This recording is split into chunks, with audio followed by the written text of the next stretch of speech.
Hello and welcome to Tuesday's programme. This morning, how a hapless thief who unwittingly stole an American football star's commemorative sports ring was caught because he was wearing it. You've got the Hall of Fame ring on your hand now. I mean, would you agree that's you? You ain't got a twin brother, have you? You never know in this world. Well, that's what I'm asking. Welcome back to Crime Watch Live. Jamming the switchboard both here and at the incident room on that case of Welling Garden. Just to remind you, this was the abduction and radio drop campaign and the handgun debate. Hello and welcome to Crime Watch. 12 people rang in giving the same those fantastic results later.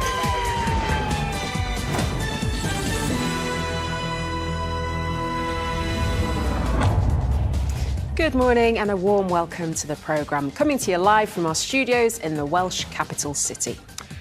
Today, detectives from Surrey want to reunite this stolen jewellery with its rightful owners.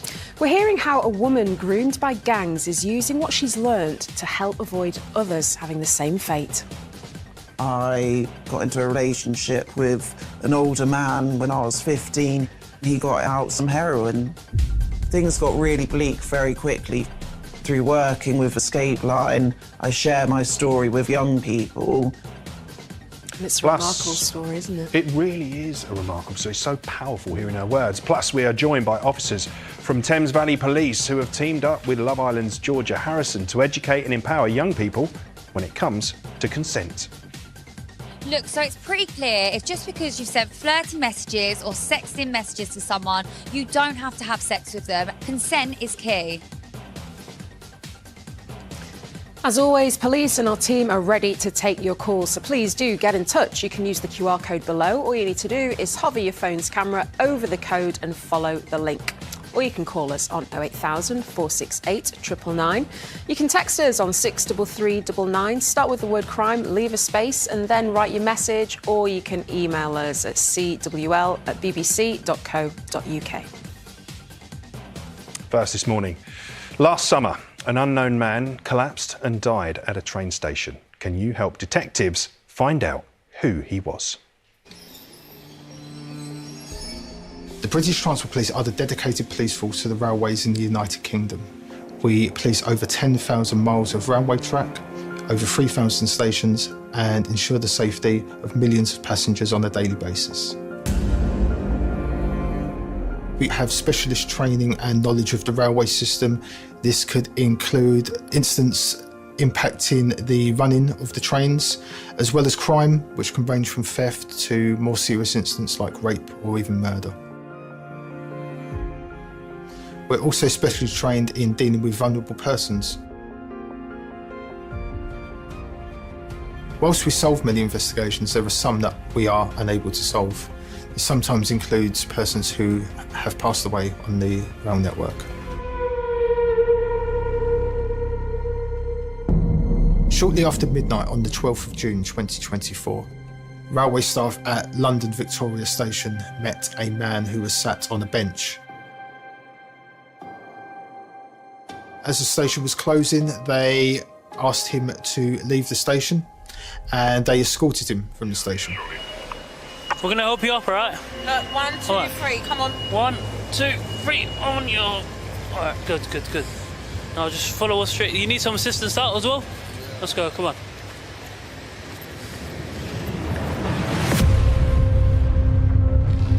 Just as they got outside, the male collapsed and an ambulance was called to provide emergency assistance to him.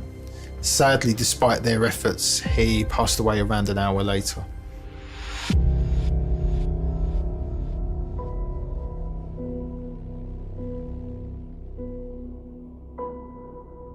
When a person passes away on the railway system, we launch an investigation, and that includes speaking to the coroner and trying to identify next of kin.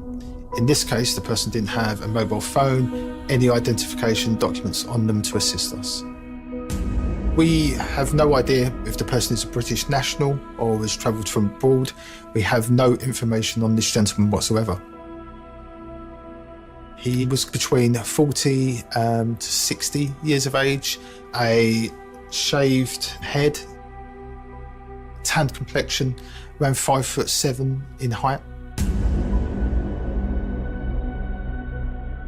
He had a very distinctive hunch, so he walked with a lean, and we hoped that that would help us in being a distinctive feature for the male to try and find out who he is, but that hasn't been successful. During the post-mortem, whilst he appeared unkempt, his teeth were in a really good condition, so that could indicate to us that maybe he's not been part of the transient or homeless community for a long time. This might indicate a change of circumstances, or maybe even travelling from a different country into the UK. So fingerprints were taken at the mortuary, which came back negative on the databases. We made inquiries with the local charities, local homeless support networks, and those who work within the station. No one had even seen a person matching his description. We then took a DNA sample, and that has also come back with no trace. The one item that he did have on him was an Oyster card. We know from the Oyster card journey history that the man first boarded a bus on the 11th of June, shortly after 1 o'clock in the afternoon from Praed Street, which is by St Mary's Hospital in Paddington. During the rest of the afternoon, he travelled on numerous buses across London and North East London before ultimately arriving at Victoria Rail Station on the evening of the 11th of June. The use of the bus network on that day and the previous days is somewhat random, and it could indicate that he was just using the buses to keep safe.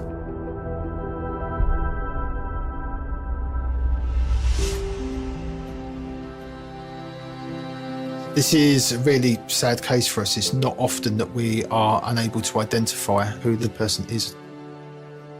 It's sad to think that someone could be out there missing this man, waiting for him to call and to speak to them. And it's really important for us to identify him and tell the family exactly what has happened to him.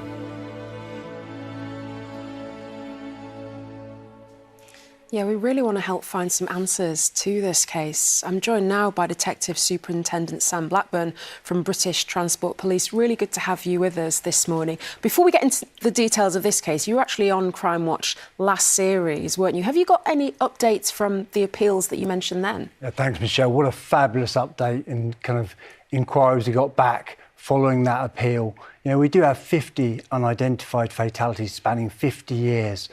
But thanks to the viewers, we were managed to provisionally ID an individual only last month from 1983. That's 40 years ago, proving the power of Crime Watch viewers. And just give us that information, and we've got a selection of them to come up now. We really want more information that my detectives can work on. You know, that's so incredible to hear. And as you said, from viewers getting in touch, you're able to piece key information together. So I'm really pleased to hear that it's helped. Let's turn our attention back to the case that we saw in the film just then. What more can you tell us? I mean, really sad, as Tony was saying there on the video. 40 to 60 years old, 5'8" in height. This male was at Victoria Station, succumbed to an illness, and sadly passed away outside Victoria Station just after midnight on the 12th of June. You've actually got a CCTV clip that we can show, thanks to something that he was carrying. Yeah, I mean, all he had was the bag that you see there, and on that was an unregistered Oyster card. And we see him travelling extensively on the bus network on the 11th of June for hours around London, boarding just out St Mary's Hospital in London. You know, why was he on the bus? Probably to keep safe, maybe warm.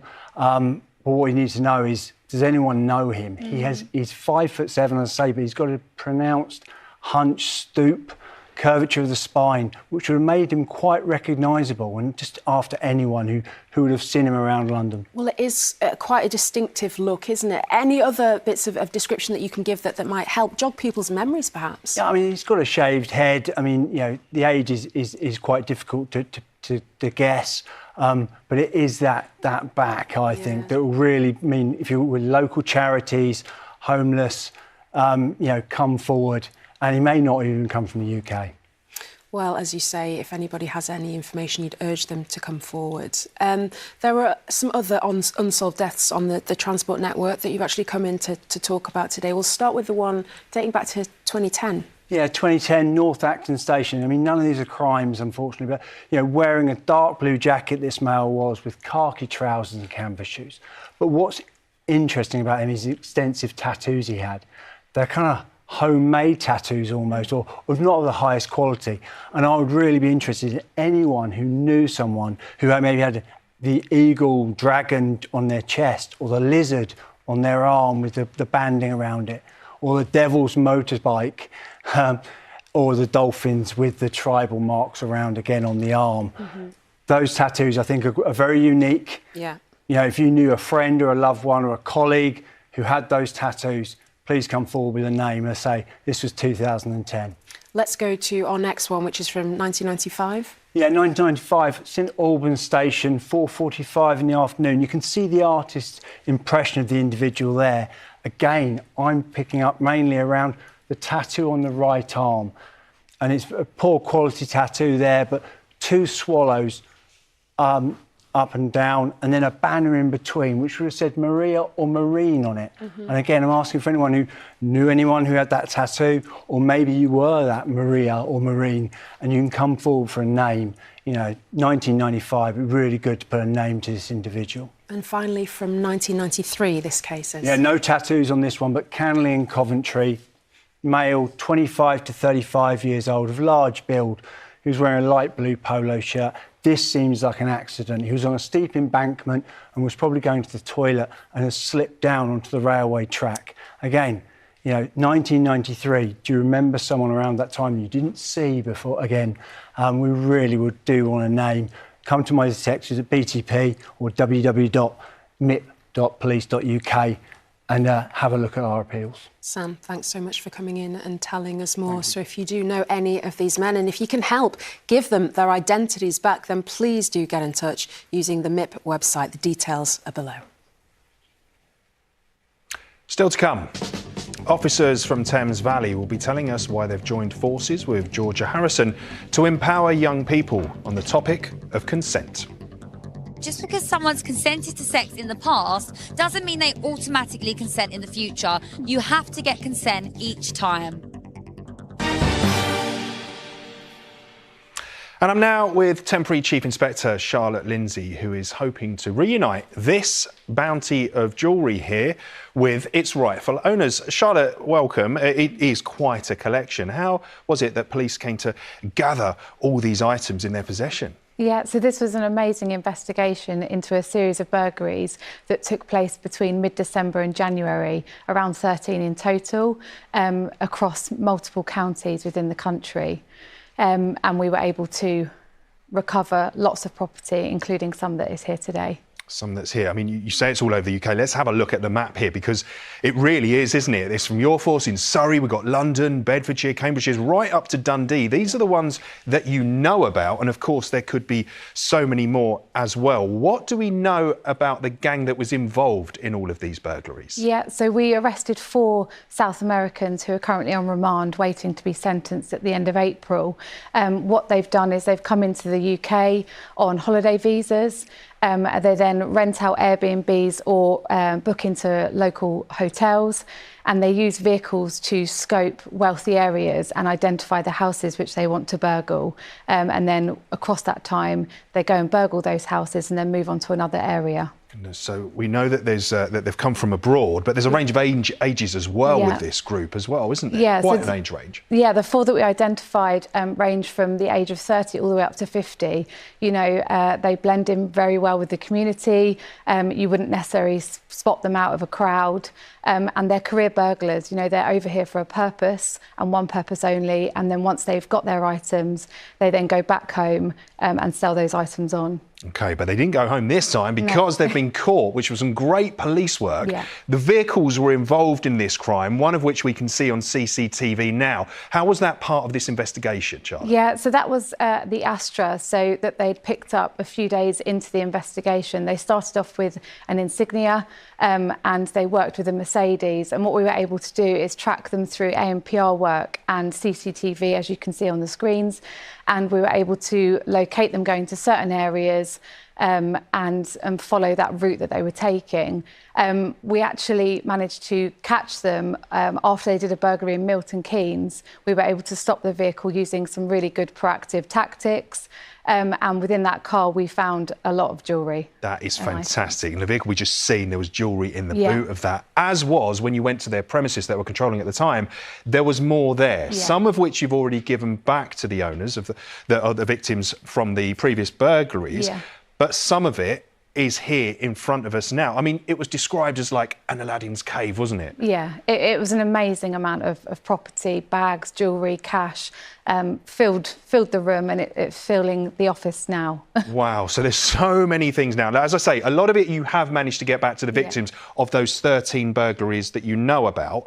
Items we got here in the studio, we just need to find out who they belong to. Yeah. Let's start with some of them that you brought in, Charlotte. What have we got here? Yeah, so you can see a gold and blue pendant there, and it says Berkshire on the top, so a distinctive piece that somebody hopefully can recognise. Let's hope so. As is the ring that we're going to show now, just down at the bottom there. Yeah. Let's have a close-up image of that. Charlotte, what do we know about this one? Yeah, so that's a gold ring, and inside it says Ravi with a date, the 23rd of April.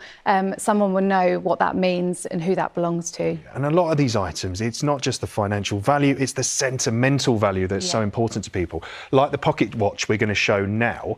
What do we know about that one with the little blue mark in the centre? So we think that's quite an old piece, probably handed down from generations, and somebody will be missing that piece. Yeah, and we've got other items in here. I just want to show this necklace here, just on the other side. If we can just close up there, can we see this one's even got coordinates on it that someone will surely know about this? Charlotte, if anyone is looking at this or they want a closer look, they want another look in their own time, there's an easy way that they can get access to your Surrey Police website. Yeah, so if you just go onto the QR code that we've got here that goes straight to the Surrey Police website, and we have all of the items that we've recovered on there. So if anyone goes through it and thinks that that's their piece, then please do get in touch. Really, really important. Yeah, just hover your phone over that and it will take you through to the website. Charlotte, thank you. Hopefully some of our audience will recognise some of these items and will get in touch with you and your team. Next, how City of London detectives cracked a high-value jewellery theft involving a priceless NFL Hall of Fame ring.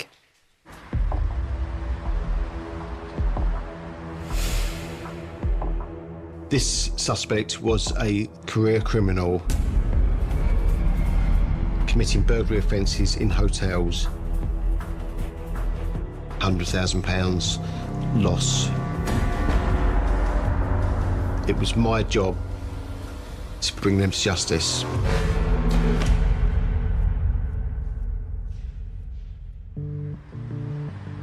On the 7th of October 2023, a burglary occurred at a central London hotel. DC Alan Collins was in charge of the case. Uniform officers attended on the day and looked for CCTV. There was no forensics, no witnesses to the crime. We didn't know who we were looking for, and having no forensics, it was proving difficult. This wasn't any old hotel burglary. What was stolen was a valuable item belonging to a very well-known person. Mr. Andre Reed was over from America. He's an ex-NFL football player. He played for Buffalo Bills. He reached the top of his career and he was awarded an NFL Hall of Fame ring. And this priceless ring was stolen from Andre Reed's hotel room. It has his name on it and it has the position he played in Buffalo Bills, gold-coloured ring with 28 diamonds. It also has a centre blue sapphire, which is also encrusted with diamonds.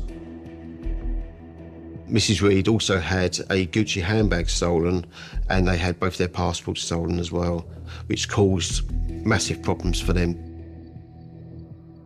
about £100,000 lost just purely down to that one crime.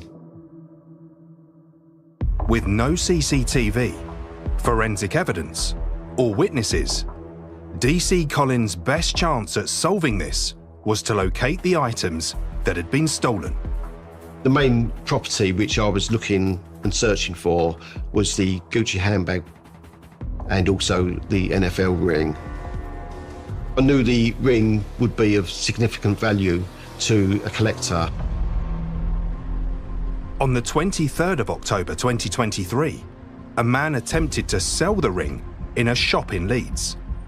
Police were informed on the 2nd of November and were able to obtain CCTV footage that offered them vital evidence. He was wearing a Scotland baseball cap, a lumberjack type checked fleecy jacket. He had a suitcase on wheels, and the ring was clearly visible. When the suspect was talking to the staff in the jewellers, he was showing the ring and pointing to it. He was also wearing a distinctive Gucci bag. The Gucci bag was quite important because that was one of the listed items on Mrs. Reed's property. He's kept this as a souvenir. The jewellers refused to buy the ring. He goes 2 doors down to a pawnbroker's and he attempts to sell the ring in that shop. They also declined to purchase it. So he asked the pawnbrokers if they can dismantle it, take all the diamonds and the sapphire out. They agreed to do that, and the pawnbroker takes the ring back to the jewellers and they dismantle it. It was a bit disheartening, really, because we were hoping to recover the ring intact.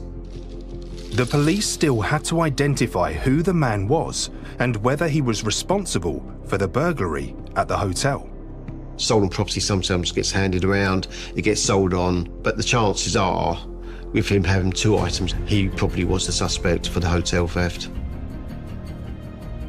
Footage was circulated to other police forces throughout the country. Unfortunately, no results come back for that. On the 1st of December 2023, another theft was reported at the same central London hotel. I'd been at the theatre with my family and then walked back to the hotel. When I first approached my room and saw the door ajar, I questioned whether it was in fact my room. Upon pushing the door open and seeing the man stood there, I apologised and said I thought this was my room. He held the door open for me and confirmed it was. In this moment, my heart started racing. I was terrified and I ran to my family's room just a few feet away and began to panic and cry. The intruder left the hotel with around £1,000 worth of jewellery, as well as other possessions. Unlike the theft in the room of American football player Andre Reed, this time the hotel CCTV captured images of the suspect. He also left behind crucial DNA evidence. The suspect had been drinking alcohol in the room from the minibar. The victim called the police straight away, which was very fortunate because that's how we managed to get DNA and fingerprints off the bottles within the room. The DNA from the burglary on the 1st of December was circulated. They had a match. It gives us the name of Gary Towsey. We compared that to the CCTV from the jewellers in Leeds, and it's him. It's a match.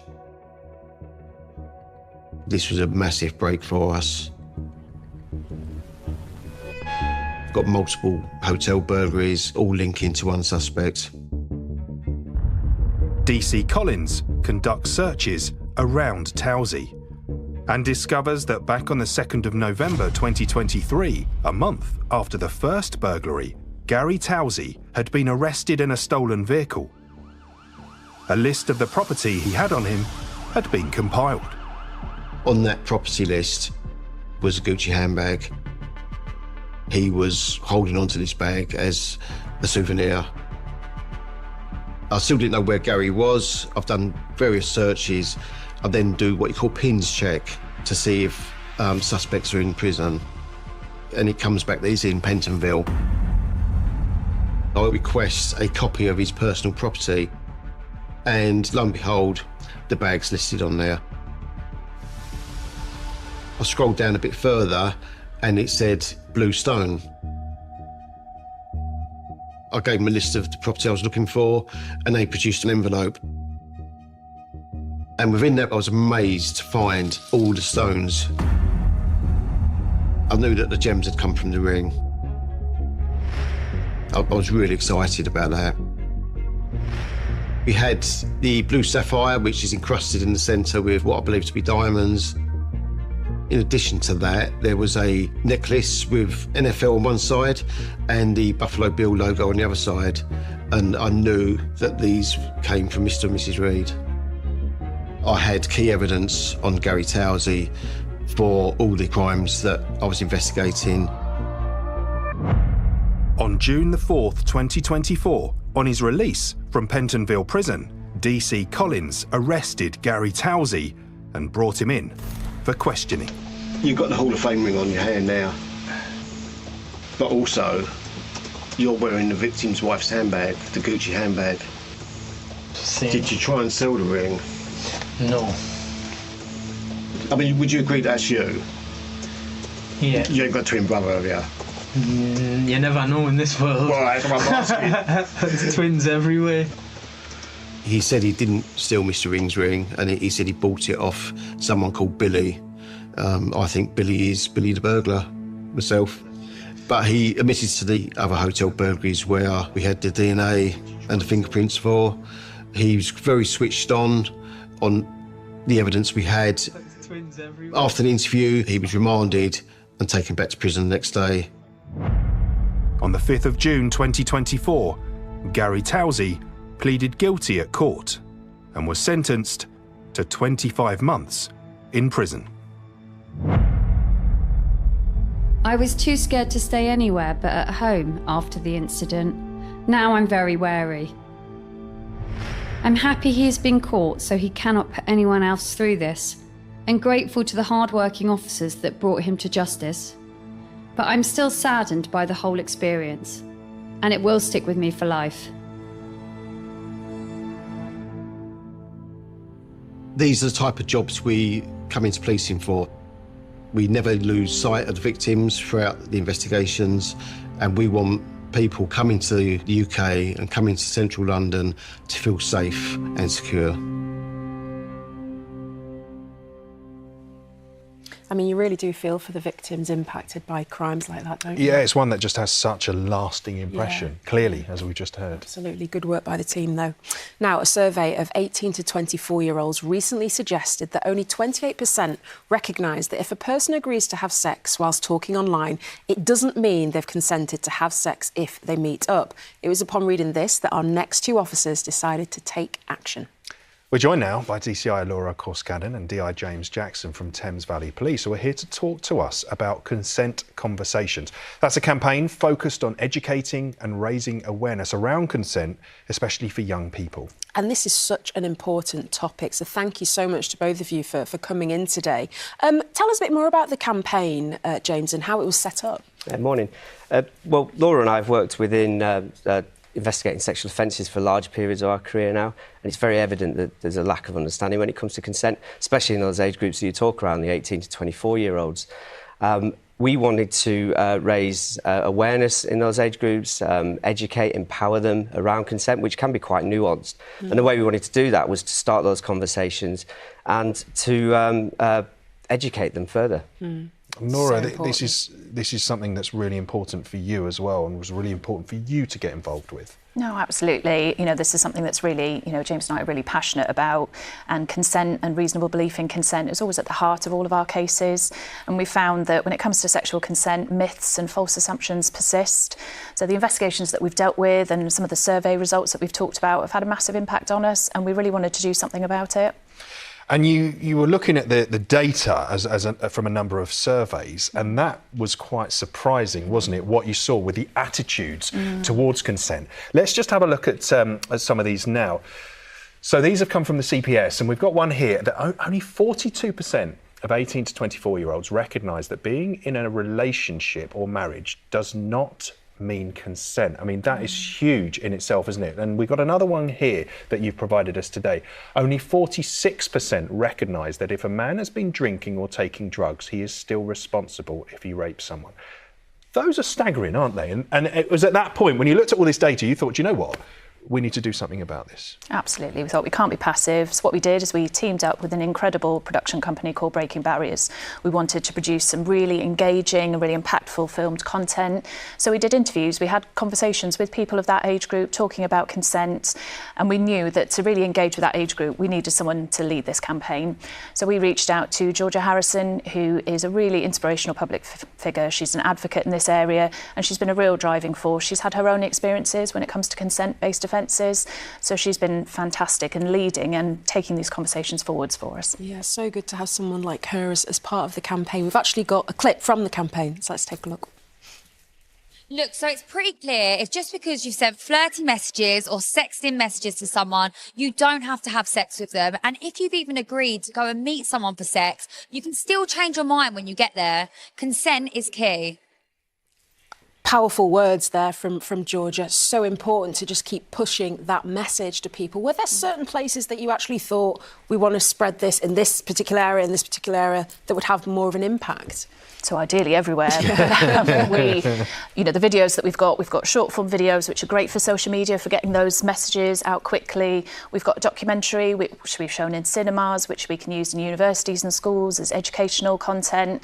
You've seen the filming there at Reading Festival, and a real proud moment for us was having some of those campaign videos played on the main stage screens at Reading Festival. So that's to an audience of about 100,000 people at the festival. So to be able to engage with people at a time when they need to be thinking about consent was fantastic for us.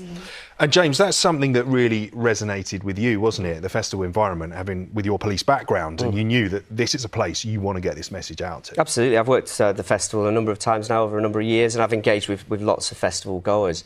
And it's not uncommon for people who go to the festival to believe that consent is implied.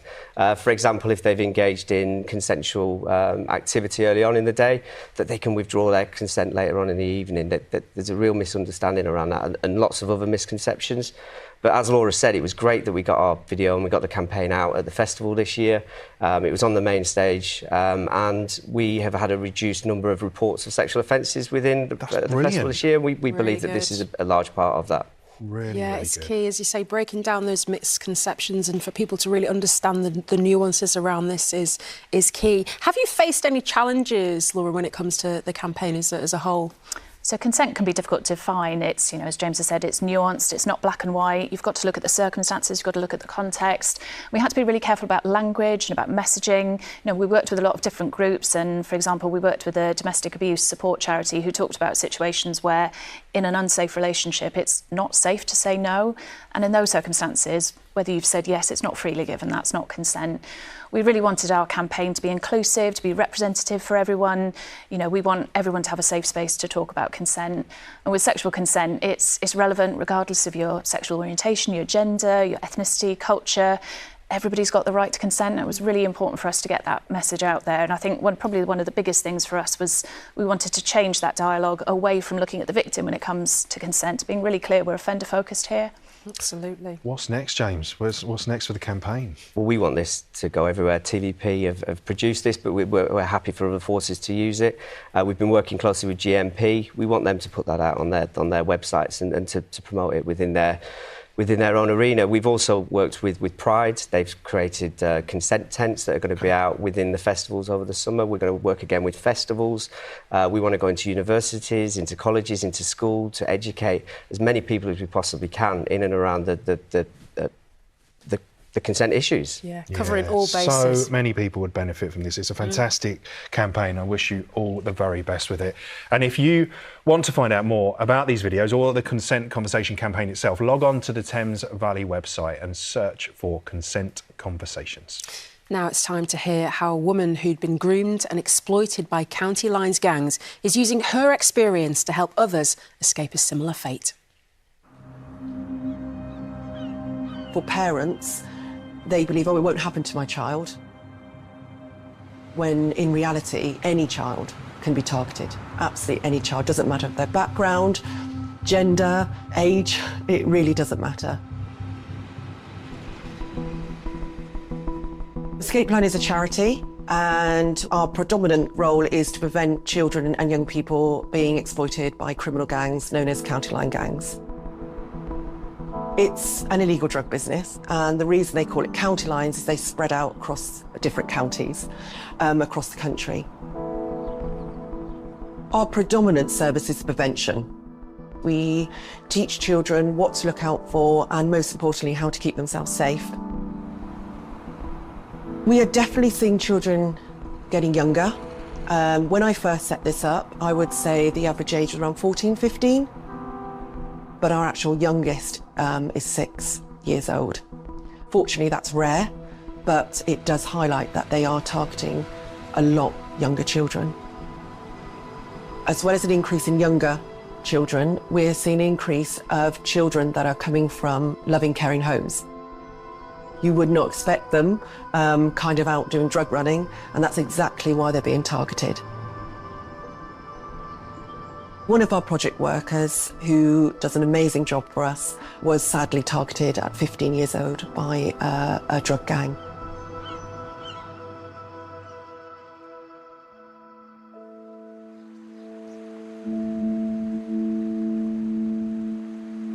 So I grew up in a little countryside village. Really quite idyllic, normal upbringing. I had everything I needed. But as I got older, I started spending time with people older than myself, and they all took drugs. And I started firstly drinking and smoking weed, and it progressed to other things. When I was at college, I was selling weed, and I had a backpack full of it. And the police had come in and arrested a few of these lads, and I was able just to walk straight past them. I believe this is because women just aren't seen to be doing that stuff so much. Just wasn't on their radar. I got into a relationship with an older man when I was 15. He was in his early 20s. He was dealing drugs, and he got out some heroin, but I was so naive, I didn't know what it was. I said, well, don't people get addicted from that? And he said, well, no, not after the first time. You'll be all right. But with that became an addiction, and being only 15, it meant that he had complete control over me and would leave me withdrawing for long periods of time. Things got really bleak very quickly for me. My parents didn't know what was going on with me. They just knew that I no longer seemed like their child. I was 18 when I started driving for county lines. I would drive them up to London and other bigger cities to get large quantities of Class A drugs. I think I was chosen to do that because, one, being so young, two, being female, and three, I'm quite well spoken. They think, can't believe a girl like this could possibly be involved. My life continued with lots of drug taking, being around men, supplying my habit, wanting sexual favours in return. It was just a living nightmare. I was extremely frightened. I didn't think I'd get out of it alive. When I found out I was pregnant, I could never get clean for myself, but for a child, I knew that I just had to. And my son was born healthy. Having my son saved my life, 100%. And that was the beginning of me changing my life around and working with others. Through working with Escape Line, I share my story with young people, and you can see that they really connect with that because it's someone saying, look, I've been there, I understand. I just feel if there'd been that awareness and education around county lines and the dangers when I'd been at school, things might have been quite different. But it's also about the parents having the awareness. The key early signs we say to parents to look out for is a change of friendships, but also alongside that, a change in behaviour. If you know those key signs, and the earlier we can pick it up, the better the outcomes for these children. Well, Escape Line will be launching a new helpline in the coming weeks. And in the meantime, you can find out more about their work by visiting escapeline.org.uk. We wanted to bring you some further updates from appeals that we featured recently. In October, we were looking for information about the death of 19-year-old Matthew Dolby, who was stabbed in Ormskirk in July 2023, leaving his family heartbroken. He was caring, he was loving, he was funny, he loved playing practical jokes, he was polite. Everybody who met Matthew loved him. He was a joy. He was just finding his way in life, and we were enjoying watching him grow and turn into a young man.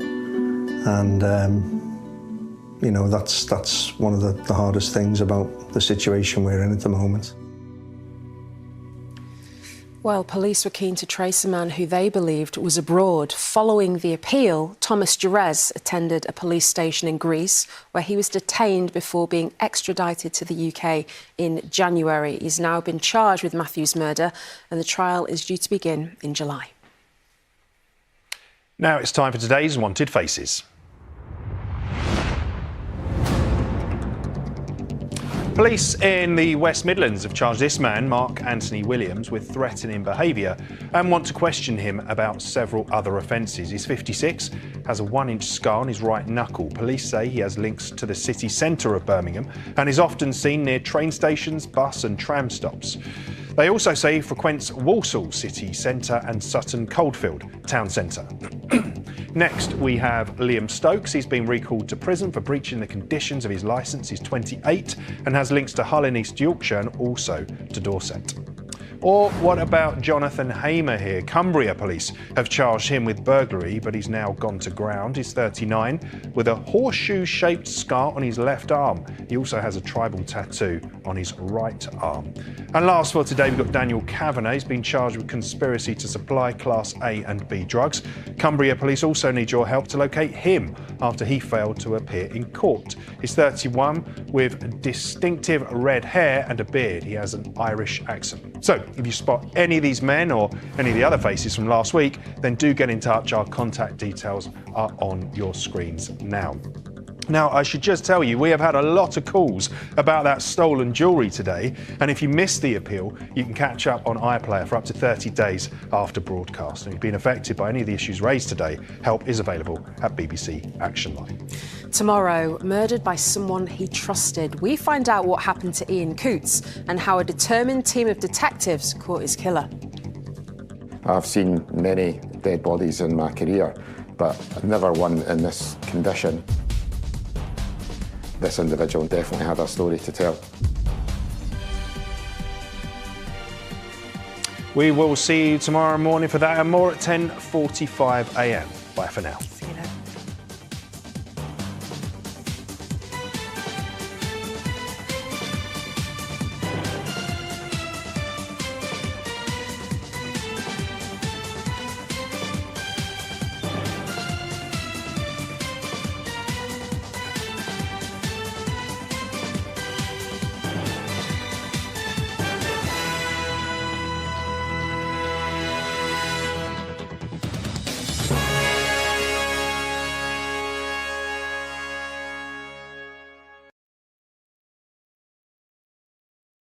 This program is rated 14+ and contains scenes of violence and mature subject matter. Viewer discretion is advised. Blue team, come forward. They had arranged a search party. My gosh, there was thousands of people there. For something like this, is looking for a clue that says she was here. Sniffer dog Cody is assisting with the search for 10-year-old Heather Thomas. If anyone knows where she is, can you please get her to come home? I just want her to come home. We don't have anybody that saw what happened, which is very odd to have somebody in a fairly busy area on a Sunday afternoon, daytime hours, to just go missing like that. Let's split up 3 and 3, then we'll talk. People start hearing things, something's been found. There's a large police presence in the park. That was the day that really everything changed, completely for the worst. Welcome to Crime Beat. I'm Anthony Robart. On tonight's episode, it was a typical Sunday afternoon with kids playing outside in a seemingly safe neighborhood in BC's Fraser Valley until a 10-year-old child goes missing. Now, this sparks a massive search with hundreds of volunteers scouring the area in hopes of finding Heather Thomas alive. Here now is Jules Knox with Wish I Could Hold You. The Cloverdale neighborhood is the historic heart of Surrey, British Columbia, one of Canada's fastest growing cities. Its small-town charm draws in young families.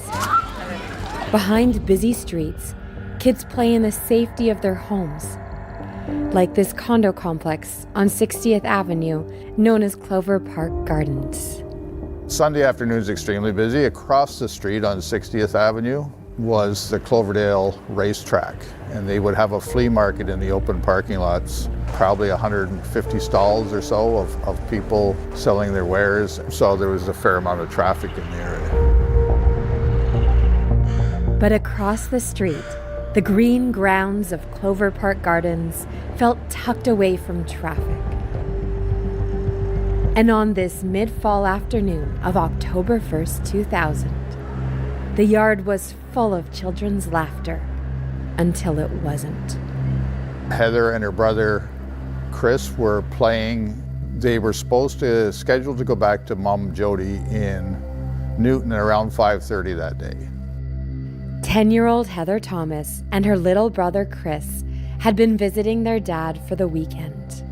So around 4:30, both kids went out to play in the complex. Heather had already packed her knapsack and had left it by the door ready to go. Around 5, Chris came home and said he couldn't find his sister. They looked, obviously tried to find her at that point, and then realized that Heather was nowhere to be found. And it's getting closer to 5:30 now, so Dad goes out and he immediately starts talking to other kids in the neighborhood if they'd seen her. Talked to one kid that said Heather had borrowed his bike. Her father reported her missing, and that was the Sunday afternoon. Police were there quickly. Police arrived and they searched the complex. Other neighbors were searching. I got a phone call from my ex-husband asking if Heather would ever run away. And I said no. And then the phone got handed over to a police officer and was asking me things about Heather. Then I had to sit at home and wait, which was hours. I was going out of my mind. She went playing with another group of kids, and that was They were racing around the complex, seeing how fast they can go. And then when it was her turn, she just vanished. Yeah. She took a long time, and then she didn't come back. Her dad, Pat, went out to look for her. He didn't find her. He did find the bicycle that she had been riding, and that was located a short distance away from the building. The report at the time was that when they found the bike, the wheel was still spinning on the bike, so she hadn't been off the bike very long. The kids in the neighborhood were playing a game where they would take the bicycle and see who could get around the complex fastest. It was Heather's turn, and they had found the bicycle just outside, laying on the ground. The bike has been tested forensically, and there's nothing that we can use on the bike. And then, of course, there's massive speculation. Did she wander across the street to the flea market and somebody took her there? Or did she wander down over to Highway 176, which is a big access to the States? I don't know if you're aware, we're missing a little girl in the area. They did go door to door to every single person in the complex. Hi, sir. My name is Constable Menard. They did put up a roadblock going in and out of the complex, so they were searching people's vehicles. By now, the police had also summoned extra cars and officers. I would say a good 50 to 100 people were out already looking for her. Heather, we're search and rescue. We're here to help. Of course, darkness had fallen, and so people were slowly straggling back to their homes, but nobody had found or seen or talked to Heather during this time. There was sort of a despair. For hours, I would wait for that phone to ring. Everything was out of my hands. I had no idea what had happened to her. I didn't know if she was alive. I didn't know if she was dead. They had searched Dad's house in case she'd been hiding in there. They'd searched his truck. They were having difficulties reading Dad, and that's the only way I could sort of put it, because he didn't seem to be reacting in what they considered a normal way. There's always the perception that you're overwrought and tearful and raging, and he wasn't. He was extremely calm, and he was extremely straightforward. You ever think, though, that anyone in your complex was potentially dangerous? No, never. I mean, there's a lot of kids that live in there, so I mean, this is just a freak thing. Just totally, I mean, that's why I moved to Cloverdale. I thought this would be a nice place to live, you know, quiet town. I got a page actually around 10:30 at night. The reason we were called is they asked us if we would come in. They were suspicious and they wanted us to interview Dad.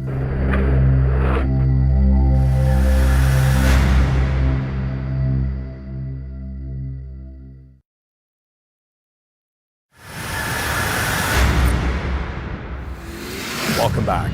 After Heather Thomas vanished while riding her bike, investigators began an intense search for the missing 10-year-old and for potential suspects in her disappearance. We return now to Jules Knox and Wish I Could Hold You. When Heather Thomas didn't return home, investigators started searching both for the missing 10-year-old and for potential suspects in her disappearance. We went and talked to Dad at the house. I think it was 12:30, 1:45 before we took him back to our office and did a formal interview of him there. You look at everybody, and particularly you look at family. I understand at the time the family was fragmented. So you start looking at those circumstances and how could that possibly fit into the disappearance of the child. Is Heather Thomas's dad your first suspect? He's always a suspect. Dad is always a suspect. Dad, Mom, close relatives are always at the top of the list. In talking to Dad at great length and going over various things, he had voluntarily let us search the house. He had voluntarily let us search his car. Pat Thomas denied any involvement in Heather's disappearance. Detectives released him and he returned home. He later joined the search for his missing daughter.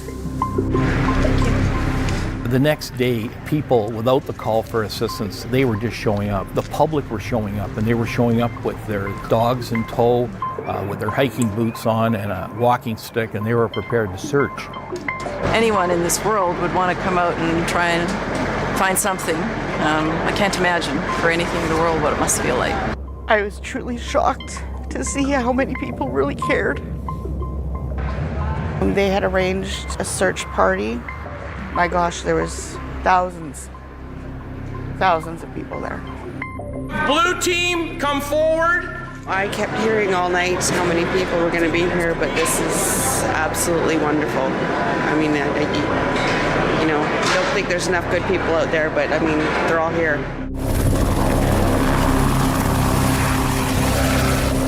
for something like this is mostly it's evidence, looking for a clue that says that she was here.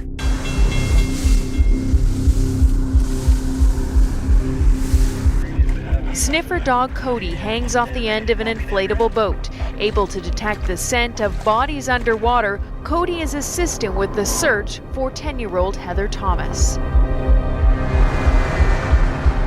Dive teams comb ditches and other waterways in Cloverdale, hoping to find any evidence that will lead them to the little girl. I remember around 4 o'clock yesterday afternoon, she waved to me.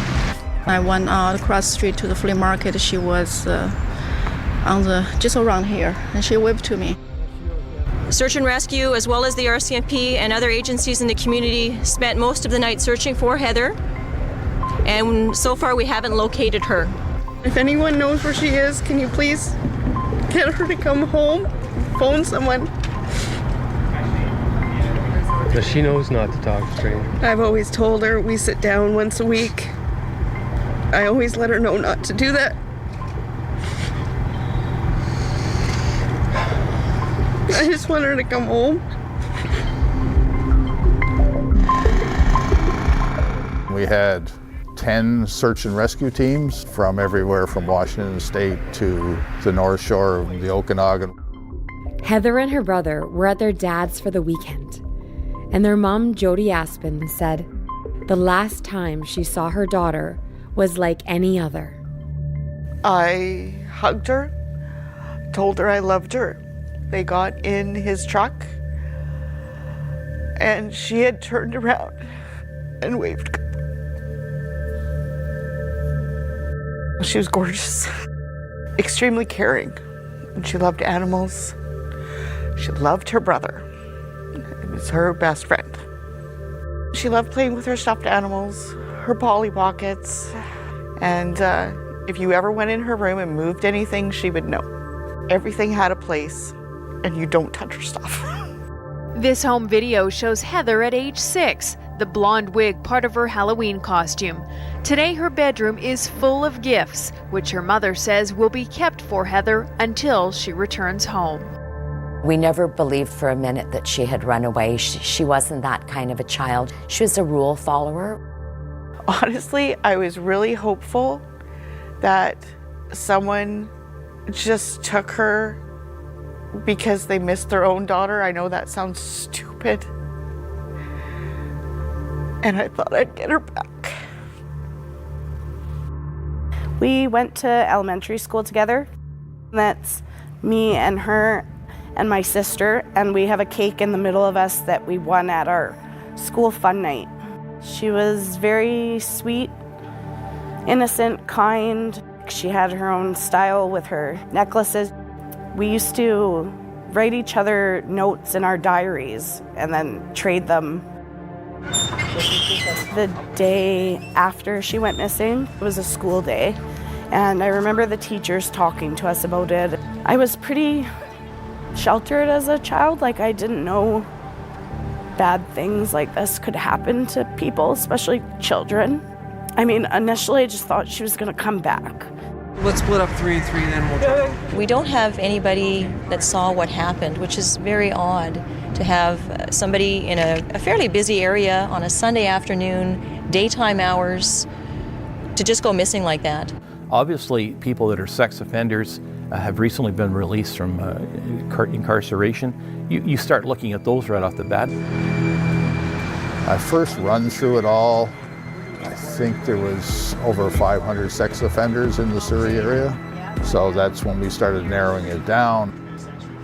Who's your prime suspect at this point? We don't have one. That is what's been bizarre. It really has almost been like this deafening silence around here. There's usually kids playing. There's been nobody. Gorgeous days, there's nobody. We usually walk home together and everything. Yeah, we don't go anywhere alone. Yeah. It's sad. Yeah. You just... Maybe it could be you. Yeah, it could be you next. Yeah. There was a fence in Cloverdale with the flowers and the teddy bears and the notes of hope. A lot of people brought flowers and put up pictures.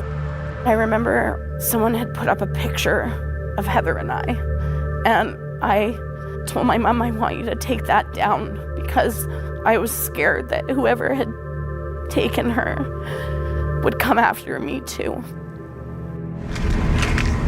Today, Heather's father, Pat, joins in the aerial search, riding along in the RCMP's Air One helicopter. All this area we've covered, power lines all through here. We searched with the helicopter all the way up to the river system, up going north here. Can you describe your daughter? Last time I did that, I got upset. I don't know. I don't want to do that again. She's just a sweet girl. I mean, I just want her back. If somebody else out there has her, I mean, send her home. In my heart, I know she's alive. Pat feels the same way. We know she's okay, but it's been a week now, and she should be at home. Finally, after 11 days, police have something real to search for. A vehicle similar to this one was seen in the area where Heather Thomas disappeared, spotted in a no parking zone. We're providing a picture of a similar type vehicle. It's an older model vehicle, late 70s, possibly early 80s, an American type vehicle.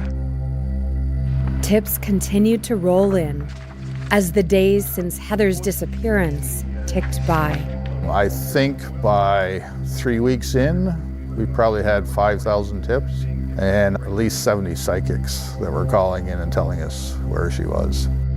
We had quite a few people, different psychics, different people that had reached out, including a close friend of mine, that said she was going to be found in the water. It was a Sunday. Of course, we had been working basically 20-hour days for a while, so we were pretty tired. And we got a call, I think it was around 3 in the afternoon, and they said, you better come back to the office.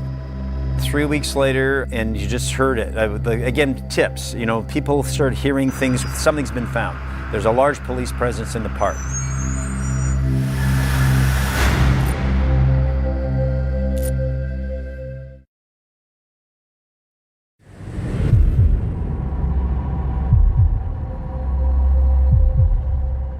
Just after 2:30 this afternoon, a male walking along the shore of Alouette Lake in Golden Ears Park noticed a body floating face down in the water and notified the Ridge Meadows RCMP. We now have major crimes investigators on scene as well as forensic identification. At this time, there has been no confirmation as to age, sex, or identity. The investigation is in its infancy. They had found a body floating in Alouette Lake in Golden Ears Park. Their initial report sounded like the clothing description Heather had at the time. She had a sweater on. She was naked from the waist down. She was floating face down.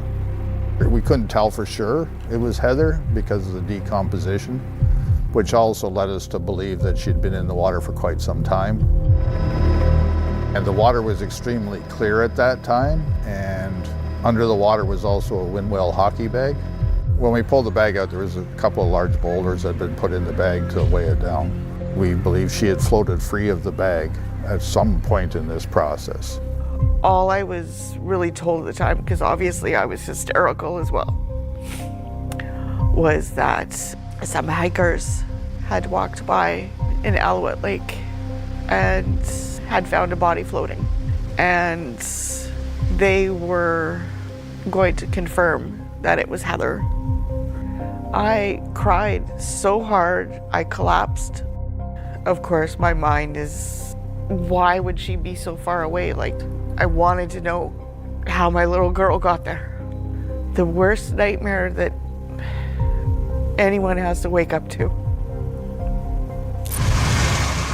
The body was taken to Royal Columbian Hospital in New Westminster, where an autopsy failed to reveal an identity. A forensic dentist is now doing a more in-depth autopsy at Vancouver General Hospital. I remember when they announced that they found a body, and I think everyone knew like it was her, but they hadn't confirmed it. And they were going to have a news conference, the RCMP, the next morning. So I got up earlier than everyone in the house and went downstairs and watched it.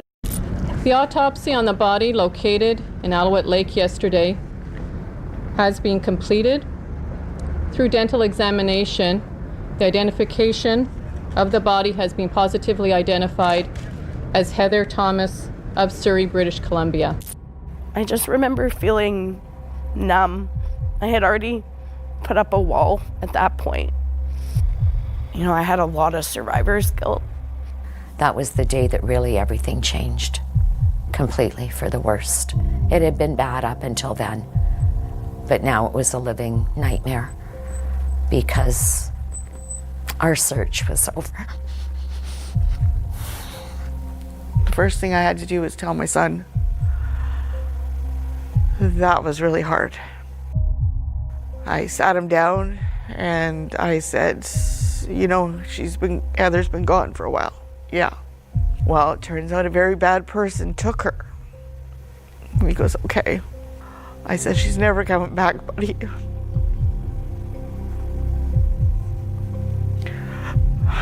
He's like, what do you mean? I said, she's dead, hun. She's never coming back.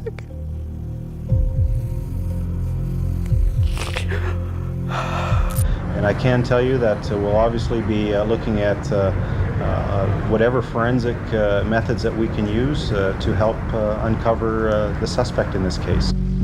DNA gets destroyed basically by water. So we weren't expecting to find DNA on Heather. What we were able to do, and it was sort of novel, I had never done it before, but we were actually looking what else we found in the hockey bag, and we found some branches and bush. We ended up getting hold of a botanist in UBC, and he came in and we were able to tie the bush that was found in the bag to it was a juniper berry, a cultured juniper berry, and we were able to find that bush outside the complex of Heather's. So that tied the bag to the complex. Were you surprised that Heather's body was found where it was? Yes, I was. I thought it was far more distant than I thought it would be. As the crow flies, it's about 20 kilometers. As you had to drive, though, in those days, you had to go across on a ferry, or you had to drive around through Coquitlam, and I think it was 40 some odd kilometers in total. It was a huge break for us. The finding of Heather allowed us to focus on what could the possible connection be, or who could possibly be connected to both places. For 3 weeks, it was the Fence of Hope. Now it is a makeshift memorial for murdered 10-year-old Heather Thomas, who was last seen riding a bicycle only meters away. I am very scared and sad about this. I am 10 years old and it could have been me. It was the hardest thing I've ever witnessed. It was devastating, and it was also so very, very maddening. There was a dispatcher sitting at home watching the news that night as it broke of Heather's being found. As a dispatcher, one of the areas that she controlled was the Alouette Lake, Golden Ears Park area. And she started racking her brain. Did we have any calls back then? It wasn't the day that Heather disappeared, but the day after. She thought she had got a call about a suspicious vehicle in Golden Ears Park. They discovered that the vehicle had not only been seen once, it had been seen like 3 or 4 times during this early morning of the 2nd of October, so a day after Heather went missing. There's hardly anybody in there at that time of the morning. And in particular, a lowrider type young kid's car. Yeah, we checked those things out. They saw it as they were going to work in the park early in the morning, so like 6 or 7 in the morning. They described the vehicle as a big sort of boat-like vehicle, old school style. The description appeared to be similar to the vehicle that police were already looking for, the one that had been parked suspiciously in Heather's complex. We then learned that another employee had seen the car too, parked on the side of the road, and the hood was up. And then A third employee saw the vehicle again quite some time later, parked at the boat ramp. They dig through and find the logbook. In the corner, written at an angle, it was a license plate number. And the license number was DRE 666, which if you're into Satan at all is a significant number.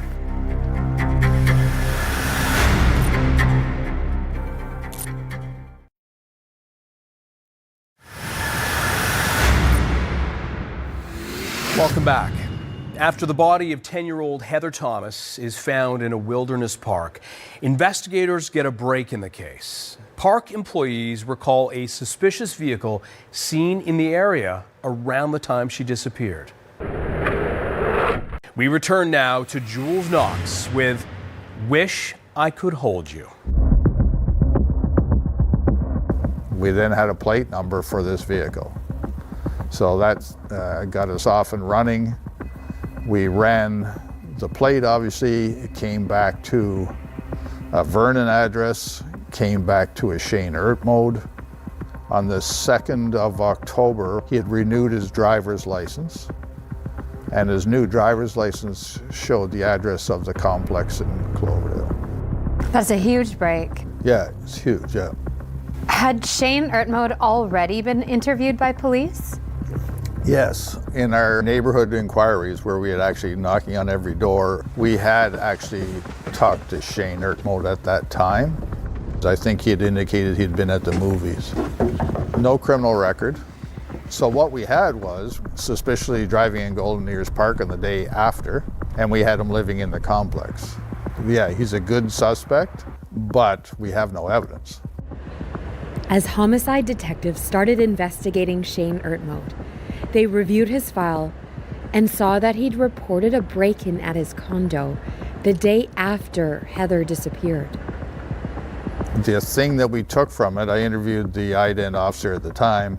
He couldn't find anything inside in terms of forensics, but he did find a pile of clothes sort of dumped in the middle of the living room that hadn't been moved. Perhaps the contents of a hockey bag that was emptied to carry a body. Police didn't know. And Shane Ertmode wasn't a suspect when officers had responded to that break-in 3 weeks prior. Why do you think Shane Ertmode called in that break and enter? My guess is he was worried about Heather's fingerprints being found in his apartment. There's a big push, we'll just go arrest him. We can't, we've got nothing. If he doesn't tell us anything, we're done. We had to put Shane under 24-hour surveillance. We could probably do it for 2 weeks with the resources we had.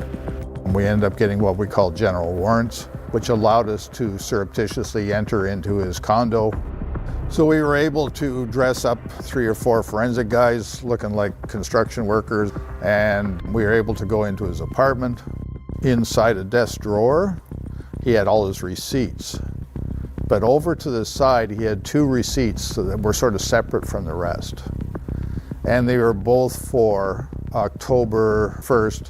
One was for the Happy Face gas station, and the other was for the Colossus movie theater. So that struck us like, why has he got these separate? Police knew from their surveillance that Shane Ertmode was into cars. In fact, he'd done this interview with CHBC News in 1998, 2 years before Heather was murdered. Don't be afraid to cover your ears.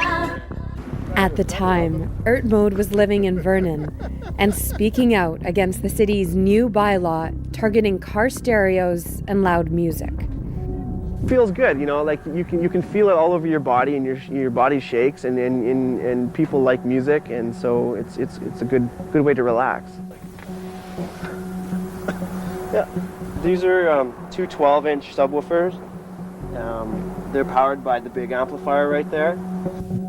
Shane Ertmode now had a different car, a 1971 Chevy Impala. Police had it towed from the complex, and they watched as their murder suspect then reported his vehicle as stolen. We wanted to look inside his car, and we wanted to do it without him suspecting. When we got in the forensic bay and we popped up the trunk, it was full of hydraulics. there's no way he could have fit her in here. But detectives remembered that the park ranger had seen the hood up. So we popped open the hood. There was a marking that seemed to fit the size of the hockey bag, like a scraping inside the thing.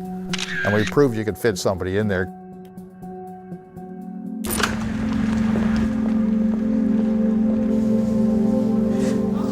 An estimated 1,500 people poured into the Valley View Funeral Home in Surrey. Adults, children, classmates, and family. They came to pay their last respects to murdered 10-year-old Heather Thomas. I had a letter that was written that I wanted to have read out, and one of the pastors read the letter for me.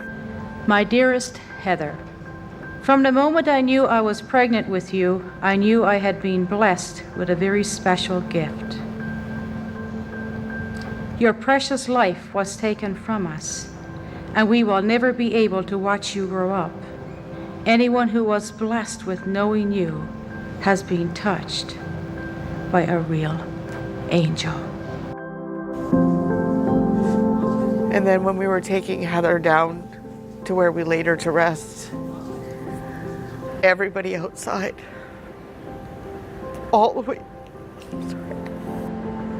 everyone outside had lined the road all the way down to where I laid her to rest. It was incredible.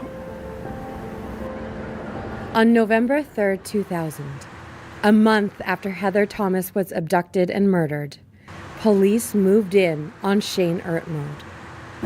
Hey, Shane Ertmode, step out of the vehicle, please, and with the RCMP. Right now, I'm arresting you for, and you will be charged with the murder of Heather Lynn Aspen, aka Heather Lynn Thomas, on or about the first day of October 2000, at or near the city of Surrey, British Columbia. Do you want to call a lawyer? I guess so, yeah. Yeah, okay. Is this a joke? Fun. This is a joke, man. This is not very funny. Assuming that I'm under arrest. Not Shane, no. Yeah. No. I've known him and seen him grow up. No, it can't be. It can't be. As far as I'm concerned, he seemed like just a regular kid next door. Word of Shane's arrest has spread throughout the neighborhood, and everyone says they're completely shocked. He used to work on his car, and when he'd drive by the neighbors, he'd wave at everyone. It's scary, because he doesn't fit any sort of a picture like that. Shane, this investigation is over. Look at me. There's absolutely no doubt in my mind that you caused the death of Heather Thomas, okay?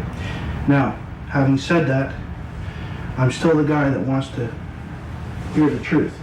And it was about 3.5 hours in, that Shane confessed.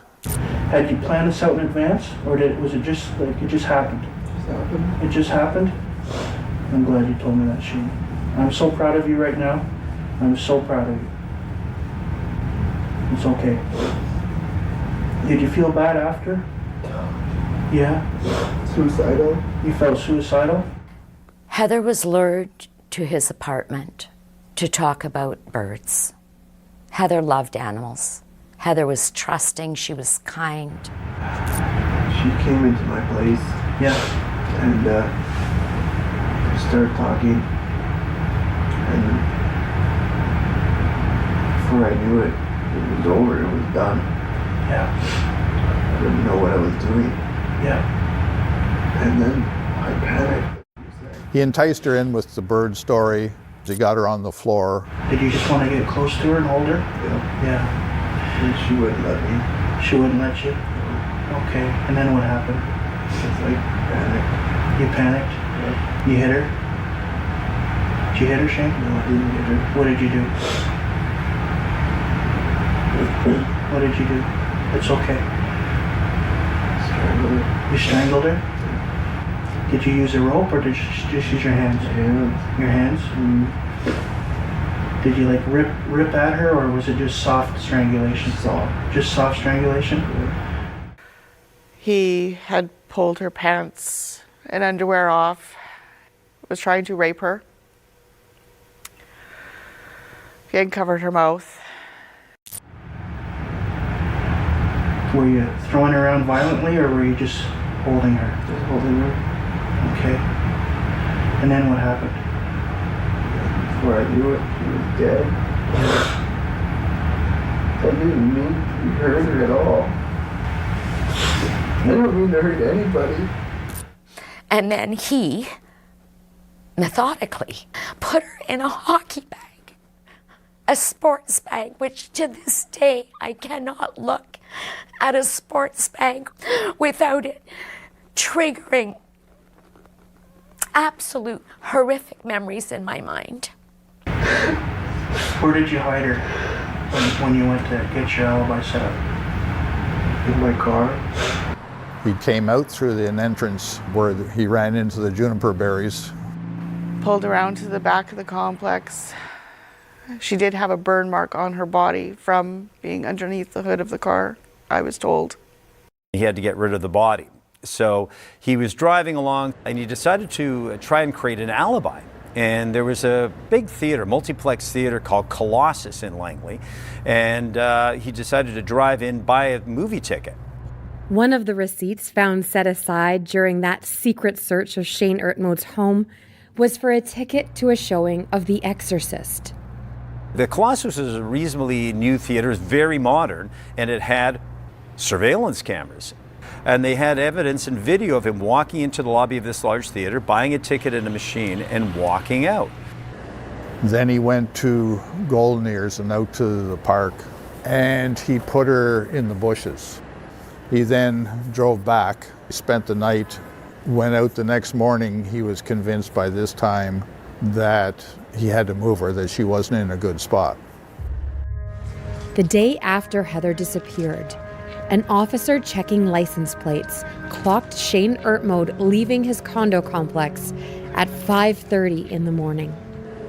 Police believed that Shane Ertmode went to Golden Ears Park to move the body, but ran out of time and rushed to work.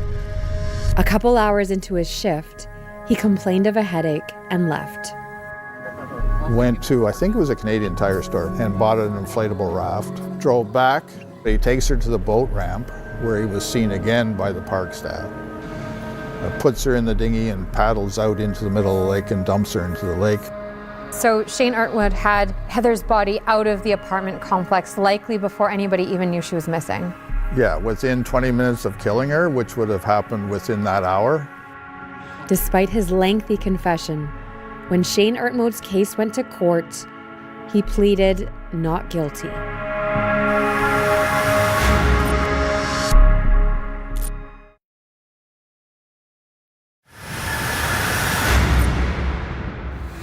Welcome back. After an hours-long interrogation, Shane Ertmode confessed to killing Heather Thomas. But in court, he pleads not guilty. We return now to Jules Knox with a conclusion of Wish I Could Hold You. Some of those first appearances at court were pretty crazy. A lot of protesters, a lot of people demanding changes in the justice system, capital punishment, take your pick. There were a lot of people standing outside that courtroom demanding justice. Did Shane Ertmode take the stand? Yes, he did, and he said he didn't do it.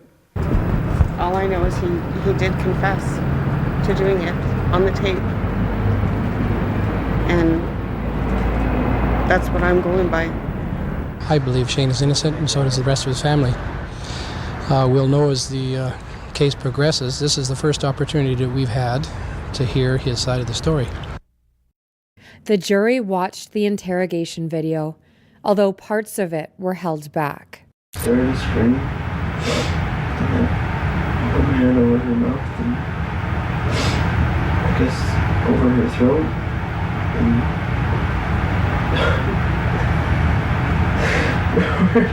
she was dead. The defense told the jury that the search warrant police had when going into Ertmode's apartment specified exactly what police were looking for: hair and fibers belonging to Heather Thomas, her fingerprints, any biological trace evidence that she was recently there. On all counts, police found nothing. The Crown is suggesting that he's a brilliant character who managed to perfectly cleanse his car and sanitize his apartment, do everything correctly, but yes, I would be surprised that nothing would be found there had he done it. The defense went on to paint a picture of an elaborate and highly sophisticated police operation aimed not at getting the truth, but at getting a confession. He made a decision in a moment of panic. They knew that he would collapse under pressure. I think that he should be found guilty, but that's not up to me. That's up to the judge and the jury. It took the jury only 5 hours to find Shane Ertmode guilty of the first-degree murder of Heather Thomas. Upon hearing the verdict, he told the court, "I had the chance to tell the truth, and I did. Justice has not been served today. The only thing that happened here was a fundamental miscarriage of justice." Automatic sentence is life and no chance of parole in a first-degree murder conviction for 25 years. It's exactly what we wanted. It's exactly what he deserved. It's never going to bring my daughter back, but this is what he deserves. And I hope that she haunts him till the day he dies. With the trial over, we can now tell you Ertmode admitted to having an unhealthy attraction to little girls, but it was never shown to the jury because it was ruled too prejudicial. Not too long ago, I went to a mental health clinic in Vernon. You told him that you were sexually attracted to young girls? Yes. And what did he tell you to do? To masturbate more and more and more. Now, did he tell you to think about children when you were masturbating? Yes. Okay, and he thought that would help you get the urges out? Yes. And did that help? No. It's also come to light today that the police had a file on him. In the late 1990s, while Ertmode was caring for a friend's young children, he went into the kid's bedroom and lifted a 10-year-old girl out of bed and placed her on the floor. The girl later told police that Ertmode did push-ups on top of her. Ertmode was never charged with sexual assault, and his urges went unchecked. I never for a moment thought that we would be subjected over and over to him constantly asking for rights that he did not deserve and still doesn't. I mean, I never thought that there would be a possibility of parole ever. I just figured a life sentence meant that. In 2021, Shane Ertmode was granted escorted temporary absences from prison for community service. Every year, I write an impact statement saying why he should never be allowed out to do this again. You write it and you rewrite it. You have to relive it. She always had a smile for everyone. Her eyes are so bright. This is what she felt were her biggest treasures. Shane Ertmode applied for day parole, and in January of 2025, Heather's mom, Jody, attended the hearing. For the first time since his trial, she came face to face with her daughter's killer. This is the first time I got to read my impact statement so he would see me. And I really felt that was very important. I think he finally, for once, heard me after 24 years.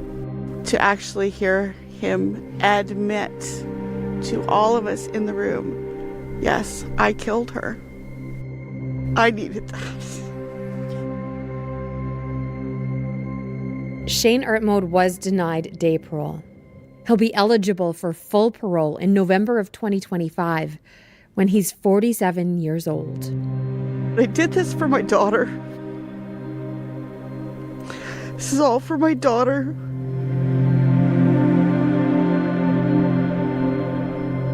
We won this one and we're gonna keep fighting, baby. I love you. Wish I could hold you. Brother misses you. Do you have enough of you? Which you already know, I'm sure. I miss you so much. It's not fair. I was supposed to watch you grow up. Heather Thomas is memorialized by 2 benches outside her elementary school, where her friends and family can sit and remember the 10-year-old, whose life was taken far too soon. Thank you for joining us tonight on Crime Beat. I'm Anthony Robart. Want more episodes of Crime Beat? Listen to the Crime Beat podcast now for free on Apple Podcasts, Spotify, or wherever you find your favorite podcast. And for past episodes of Crime Beat, go to the Global TV app, visit globaltv.com, or check out our Crime Beat YouTube page.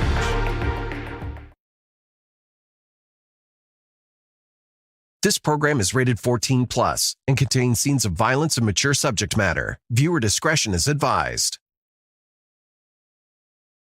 He wouldn't sleep for nights and he was just walking around the room, just crying and saying like, what I can offer my son now, what I can offer you now, how are we gonna make it?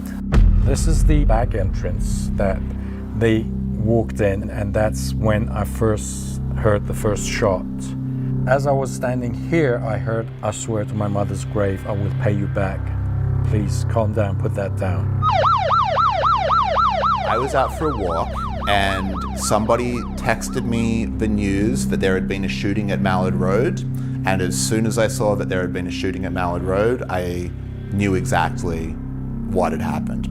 Most people think it's a victimless crime. There's no blood on the sidewalk. There's no blood on the sidewalk. It's not sexy. There's no police tape around the crime scene. Exactly, until there is. Because of these 4 people, my life has changed forever. Good evening and welcome to Crime Beat. I'm Anthony Robart. When heading to work in the morning or dropping the kids off at school, the last thing on one's mind is someone showing up with a gun.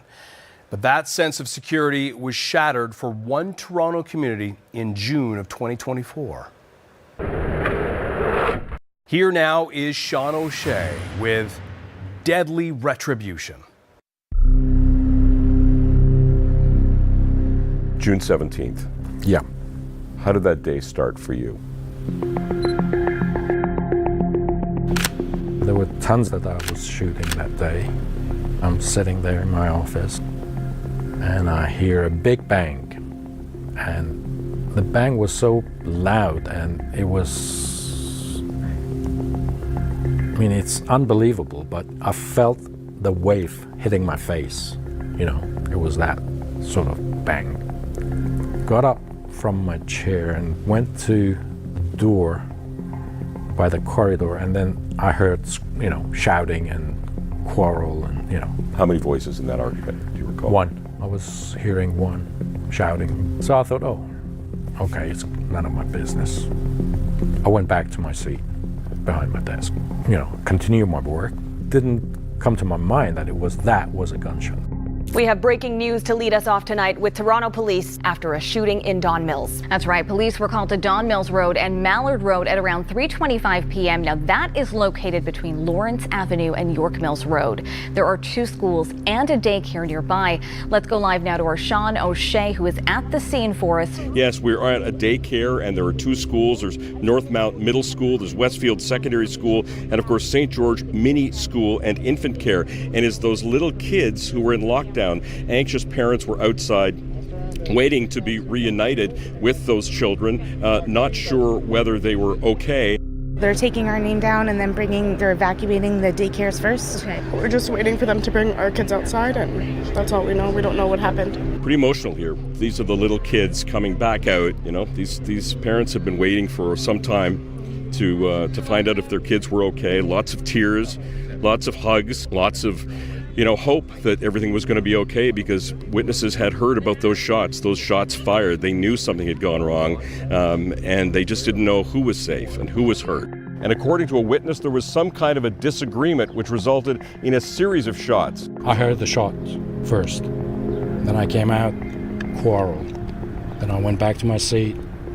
2 minutes later, another shot. How many shots did you hear? At the beginning, 2.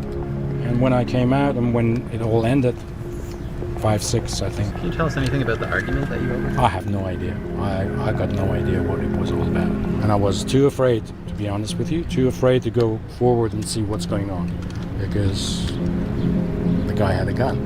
Have you ever heard fighting in that office before? No. No. Good evening, everybody. I'm here to speak with you this evening about a call for service that the Toronto Police Service received at a commercial premises located just behind me.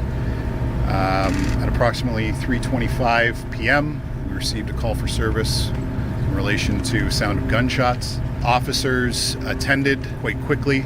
They entered the premises where they located 3 individuals. I'm not going to be identifying the individuals any further other than to say they're 3 adults, 2 males, and 1 female. We're still in the process of notifying next of kin. What kind of weapon or how many shots were fired? It's early for me to say how many shots were fired, and I don't really want to speculate on the weapon. It's obviously a firearm was discharged. You talked about 2 men and a woman. Is the gender of the shooter female or male? It's male. It's my understanding early on that perhaps this is there's some sort of financial transaction businesses that are being facilitated here, but it's early on in the investigation, and I can't say for sure.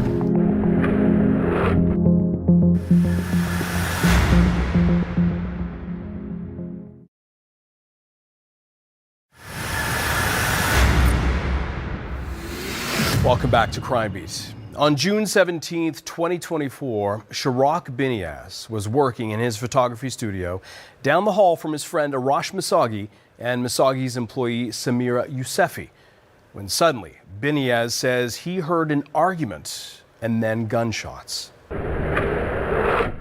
We now return to Sean O'Shea with deadly retribution. It's a significant space. It's a very big space. This is the first time back. This is the door you would come in? Yeah, we would come in and go out. So this is the room which was your studio? That's correct, yeah. And all that's left is your furniture? Right. I mean, I'm thinking of it every day, but being back here, all the scenes is right in front of my eyes right now. It was an investment company, a friend of mine who knew Arash, and he introduced me to him. I started working for him as a graphic designer doing their food labels and things like that. And one day he called me, he said, look, I'm in 25 Mallard, and do you want to come and work with me? I had a big photography and videography studio. Arash was kind enough to let me use that space without charging me anything. Very nice guy. Fair to say you hit it off? You got along? Oh, yeah. Yeah. Did you ever feel unsafe in the building for any reason? No. He wasn't the only person in that office that you knew? No, it was him and Samira. I didn't talk to her much, but whenever we did, it was pleasant, yeah. She was just a mortgage broker. Did you get a sense that there were angry people on the other end of the phone? No, just normal. It was strange that the doors were always closed. Was that a bit unusual? It was, yeah. It was, but again, I didn't think much of it.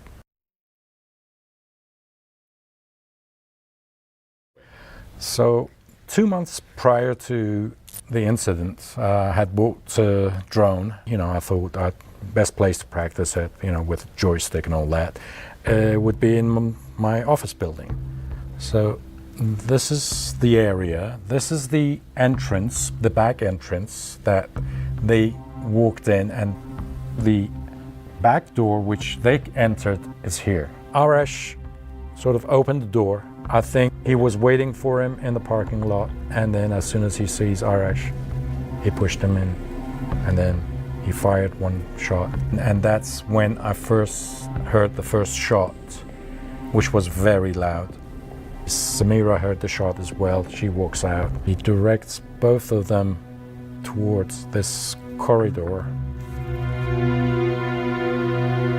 Through this corridor towards the reception, the main entrance of the company. And then I heard another bang, but this time the bang was not as loud as the first one. And then from after that, I heard the scream, Samira screaming.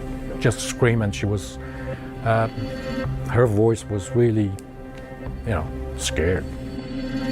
So after the second shot, I heard Samira screaming, and that's when I came out of my office, through the corridor, stood there, and that's where I heard Arash pleading, saying that, "I swear to my mom's grave that I will pay you back. Just calm down, put that down." And that's when I realized it was a gunfire, gunshot. You can't see around the corner. Exactly. But you can hear better. The shooter said, how are you going to pay me back? And that's when Samira said, "I will sell my house. Just calm down, put that down." She was afraid. Oh, yeah. So was Arash. Arash's voice was really afraid. That was the last things I heard, and I slowly just walked out of the back door. And I was about here when I called 911. I called 911, and she said, "Okay, sir, just stay calm, and someone will be there shortly." I saw a police officer coming from Don Mills to Mallard, and then I just walked and started waving at him. Then I started walking him through the back door there, and he walked in, and he didn't even pull out his gun, And I said, "He's armed, you need backup." I heard shooting. He said, "Backup is coming, don't worry." And then 2 other police cars, or 3, came. And I was here when the officers walked out of the car.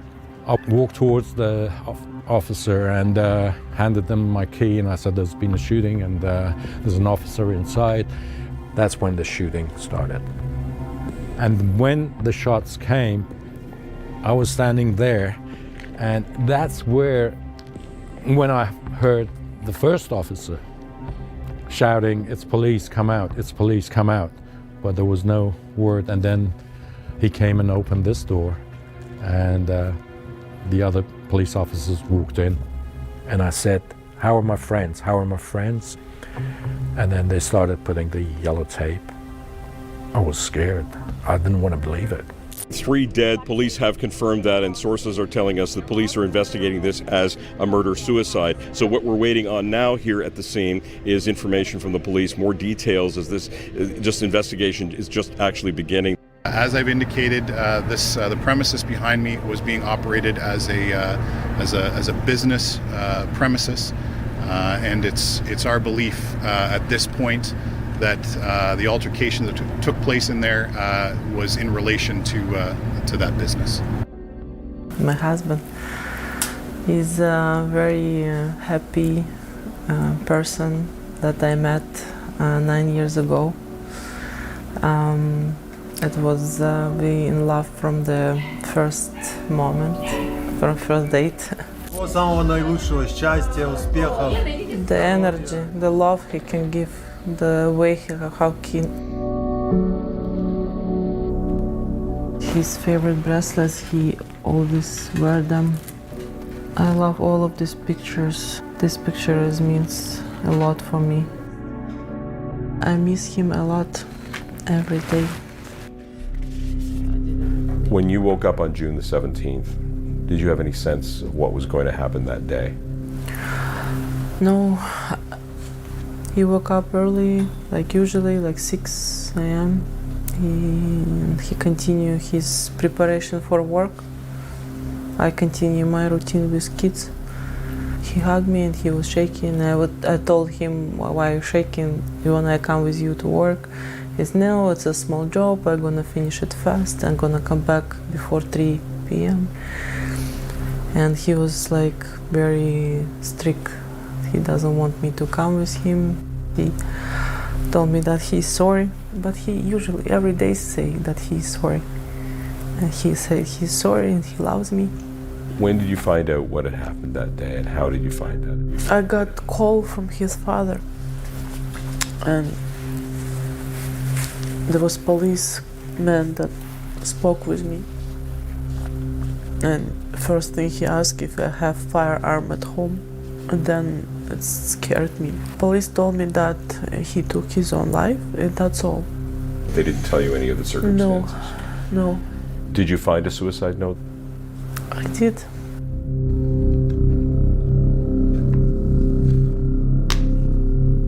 It's a very small note.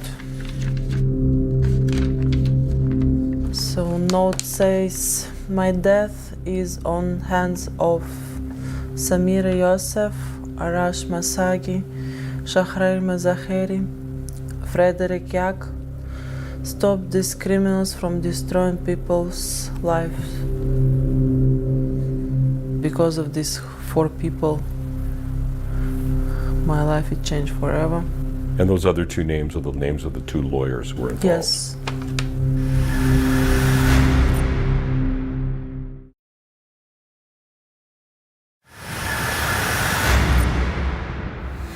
Welcome back. Elisa Pogorelowski has just learned that her husband, Alan Katz, instead of going to work, went and killed 2 people. In his suicide note, he named 4 individuals: the shooting victims, Arash Masagi, Samira Yousefi, and 2 lawyers. Here again is Sean O'Shea with deadly retribution.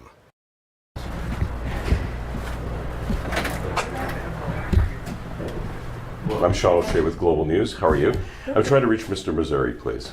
He's on vacation until July 2nd. Really? We attempted to speak with Shahryar Mazahari shortly after the shooting in June. We're following up on the shooting death, and we're following up on the litigation involving the lawyer. He didn't respond to us then, and when we put out word again that we hoped to speak with him for this program, he declined our request. And when we put out the word again, as for the other lawyer named in the suicide note, Frederick Yak, his lawyer told us, quote, unfortunately, because these matters are before the court, my client politely declines your request for an interview or comment. Both lawyers denied any knowledge of the alleged schemes and any wrongdoing. They also denied offering the couple legal advice. My name is Peter Smiley, and I have been litigating against Mr. Masagi and his associates for going on 7 years, I would say. I was out for a walk, and somebody texted me the news that there had been a shooting at Mallard Road, and as soon as I saw that there had been a shooting at Mallard Road, I knew exactly what had happened. I remember hearing on the media that there had been a shooting on Mallard Road. And immediately I said to one of my colleagues, I bet you that was Arash Masagi that was shot. I'm Brian King. We are private investigators that work on white-collar crime.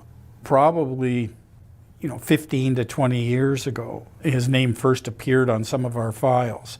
While Arash Masagi was never convicted of fraud, for over 2 decades he's been in and out of court defending his business dealings. So the real bread and butter of Masagi's fraudulent schemes was mortgage fraud. In other words, convincing people that there is an opportunity for very high interest rate returns on investing in private lending and mortgages. He would say, I have a borrower who owns a very valuable property.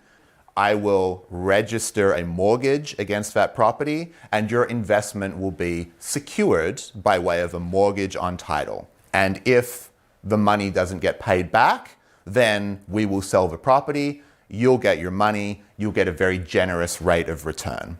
How did you hear about this investment opportunity? We have a close friends, and they did the same, and it worked very good with them. So I go to the bank to ask the property loan under my house, and I got the loan for the investments. They tell me that my return would be good enough to pay the loan and save the money. My husband, it was his idea from the beginning. The idea was to make money work for us. People tend to be, I don't want to say greedy, but they tend to want to get ahead. If it's too good to be true, it's not true.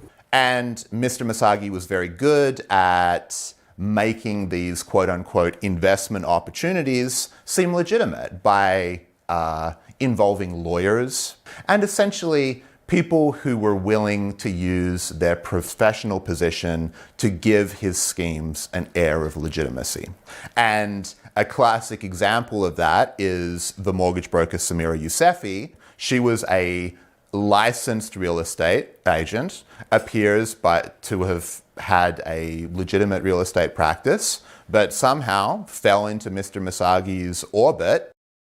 He would identify, say, for example, real estate lawyers who were just out of law school looking to get a start in their careers, and he would say, we have offices at Mallard Road, the site of the shooting. We will give you free rent, and we will give you real estate work to do, and it will be a mutually beneficial arrangement. Arash Masagi was reportedly born in Tehran and immigrated to Canada as a child after the Iranian Revolution. And he used those ties to his advantage. A lot of Masagi's victims were from immigrant communities like the Persian community, the Russian community. Often these groups will prey on people new to the country too. They may have only been in the country for a few years. You believed him?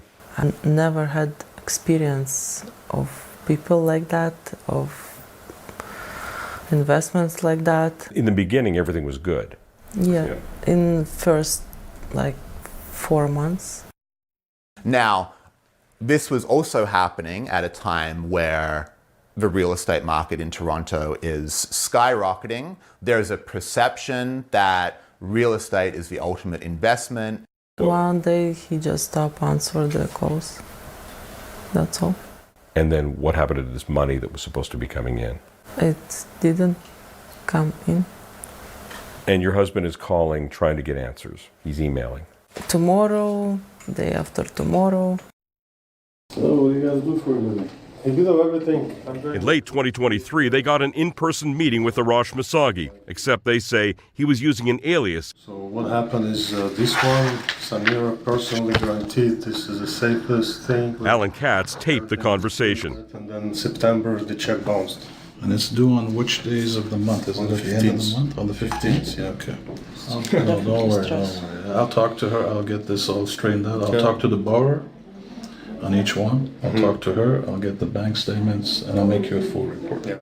He gave us so much hopes that it never happened. It's affected us a lot. It was a big stress because we have to continue pay our loan, and it's 9,000 every month. I cried every day because we couldn't stand these bills. In January 2024, she says they went to police. Fraud, it's very frustrating, and especially as a police officer, you often have to say to them, what are you seeking here? Are you looking for recovery of your funds, or are you looking for justice to be done on the person who took your money? We're in the justice business. We're not in the recovery business. Elisa says police took down their information, but then it felt like nothing happened. Police are overwhelmed with complaints when it comes to fraud. Fair statement? Absolutely. Fair to say not all of it can be given the same priority? Absolutely fair. Absolutely fair. So I can tell you in 2024, Toronto Police Service, we received almost 17,000 fraud reports. I think in this case, in these cases, and in many fraud cases, many victims of fraud are let down. Scared and confused, the couple pursued their case against Arash Masagi in civil court. The first time I met Mr. Masagi was cross-examining him and his wife on a affidavit they'd sworn in one of the proceedings that I was counsel on. He was a physically intimidating person. He had a very intense stare. He would be very gruff. And everything that he did was to let you know that he was untouchable and he was beyond the reach of the legal system. And unfortunately, he was right. One of the first things that someone suing Arash Masagi would find out is that years earlier, he'd entered into bankruptcy. And once he was bankrupt and sort of immune from civil consequences, that's when his career of fraud really took off. And because Mr. Misagi was a very sophisticated business person, very familiar with our legal system, he was very good at creating these thickets of shell corporations and co-conspirators, which was very expensive to navigate and very difficult to navigate, particularly when you've just had your life savings stolen from you. Lots of people have got their money back, but they've got significantly less than they lost. If it ever looked like you were going to get him in the stand in front of a judge, bring him to trial, he would just offer you an insulting settlement. In the 20 years since he was found liable for fraud in New York, I'm not aware of any civil finding of fraud against Mr. Misagi, and I'm not aware of any criminal convictions against Mr. Misagi. And that's what he did until ultimately Mr. Katz reached the end of his rope. Part of fraud that's different than any other offense, any other crime, is that the victim, the complainant, has taken part. You've been fooled. It's not a thief reaching into your wallet and running off with it. It's the thief convincing you to reach into your pocket and say, here's my wallet. We stopped sleeping, eating, function. We stopped. We couldn't continue. It was very hard. He wouldn't sleep for nights and he was just walking around the room, just crying and sitting, watching the wall. Was Alan getting angry? Yeah, he was angry. Yeah, we was crying together. Yes, he was like saying like, what I can offer my son now, what I can offer you now, how are we gonna make it?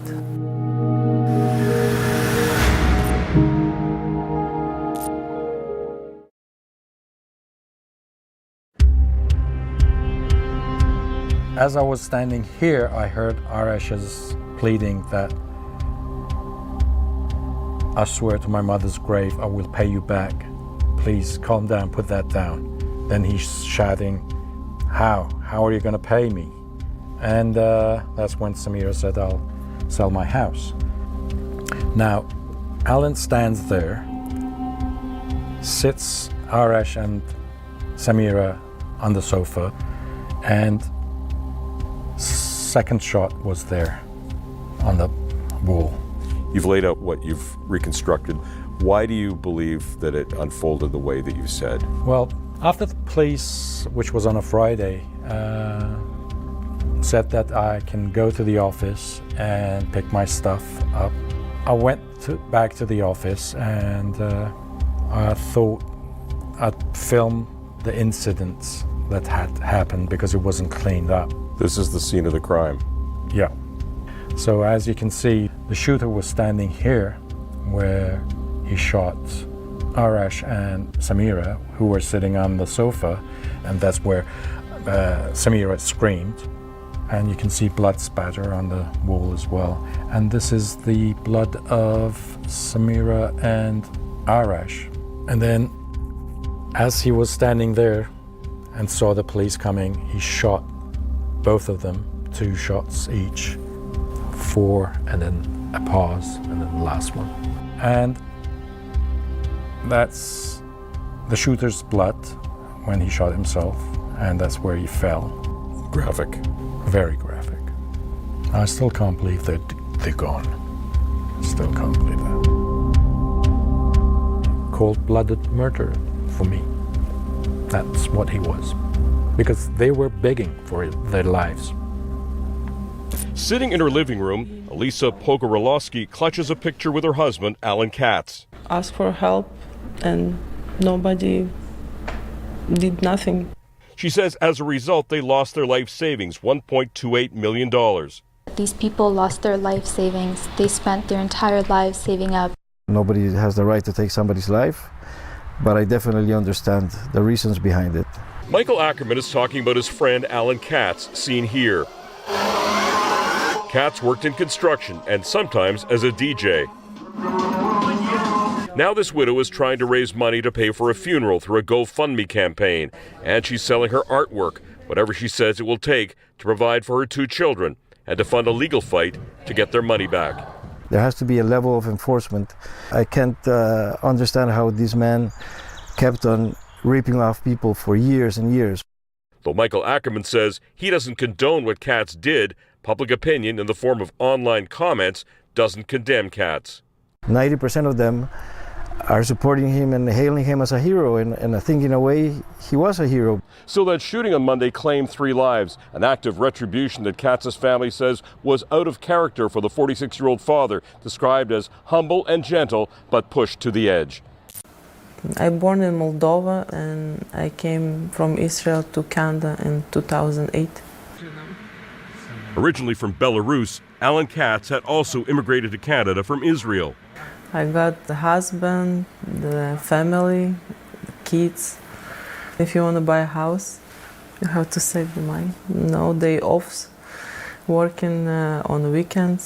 But there's a smile on your face when you talk about that because this was meaningful to you. Yeah, because it was my life. I love my life every day of it. He was best friend, best lover, like best father, best husband.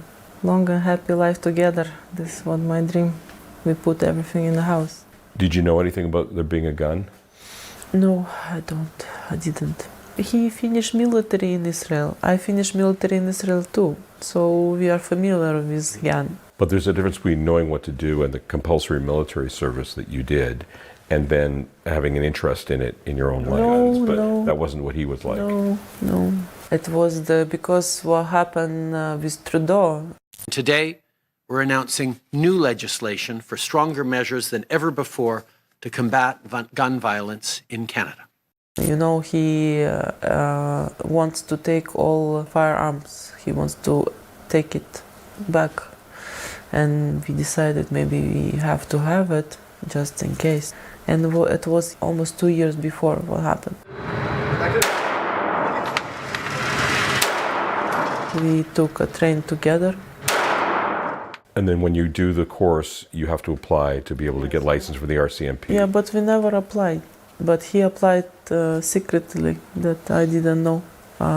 Like 2 months before what happened, 2-3 months before. They're supposed to call around family and friends and people. I found out that our friends give him Reference, right. You didn't know anything about that? I didn't know, I didn't know. And then when he had the license, he was able to buy the... Yes, he got the gun and he did what he did. You still have questions about what happened? I have questions, yes. It's not just some gun, it's a shoot gun. It's a very heavy gun. It's very hard to kill yourself with this gun and people too. So I have to find out what happened. I tried to get the police report and they didn't give me the police report. The widow here said that she was not briefed by the police on any of the circumstances formally about what happened, how her husband died. Is that standard practice? I can't. I wasn't privy to the investigation at all. I can't speak to it. Before I wasn't thinking what happened because people are dead and whatever happened, right? But now I have to find out what actually happened because they don't want to give me the police report. They haven't released his name publicly. I've been told we're not allowed to. I've been told that legally we can't. I don't understand it, but our legal have told us that we're not to identify him. When we asked Toronto Police for more details, they told us, quote, "We are bound by legislation that governs our ability to disclose personal information to the public, and that permission is usually tied to a charge or conviction." They added that Elisa Pogorelowski has been advised she can obtain records through freedom of information. Do you believe that they should release his name? Maybe they don't release it because they don't want to actually explain what happened. Maybe we still don't know something.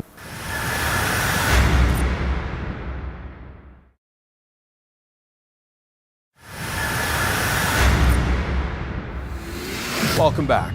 In June of 2024, 46-year-old Alan Katz walked into a Toronto office building and shot the 2 people he alleged stole his family's life savings in a mortgage fraud.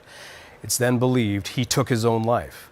But a witness questions whether or not these 3 lives could have been saved. Now, back to Sean O'Shea with the conclusion of deadly retribution.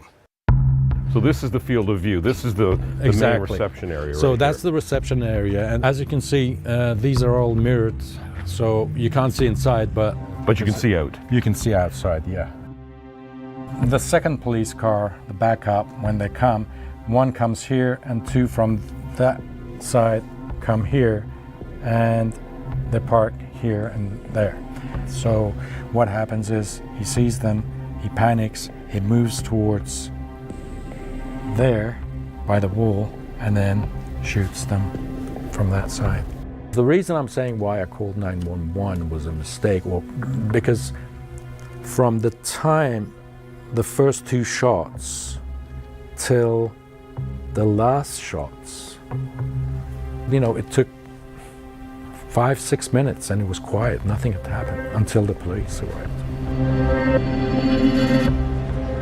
I heard that the police have said that I'm lying, and they were inside the car when they heard the shots, which is not possible because you must be very close to hear those shots because it's inside the building. Do you think it would have been resolved if the police hadn't shown up? Maybe.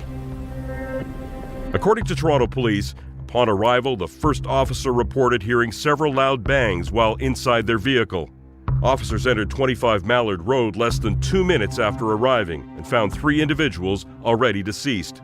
There were no reports of gunshots after officers exited their vehicles. They also told us if gunshots had been heard while officers were standing outside the building, officers would have immediately reported the sound of gunshots, and it would have been captured on their body-worn cameras, which have audio. Toronto Police would not grant us access to the audio. You still have questions about how the police acted that day? Yes, because now I understand that he killed himself after they arrived. What do you think of that? The idea that he gave them a chance, and maybe had the police not shown up, or had he thought that he was not going to be in deeper trouble, he might have walked away. Imagine you walking with the gun, shoot gun. Do you think if you walk with the shoot gun to office other people, you think there is any other way, then not kill them? He was happy 2 weeks prior to this happening. Apparently, there was a case that Arash had in the US, which he had won. I heard that he was going to pay everyone off with the money that he was getting, and he was going to quit all this business. Would you believe this person if he say, I will give you money back after 8 months? He's saying that he will give you money back, but no. We don't know if he say true or not. He was never convicted.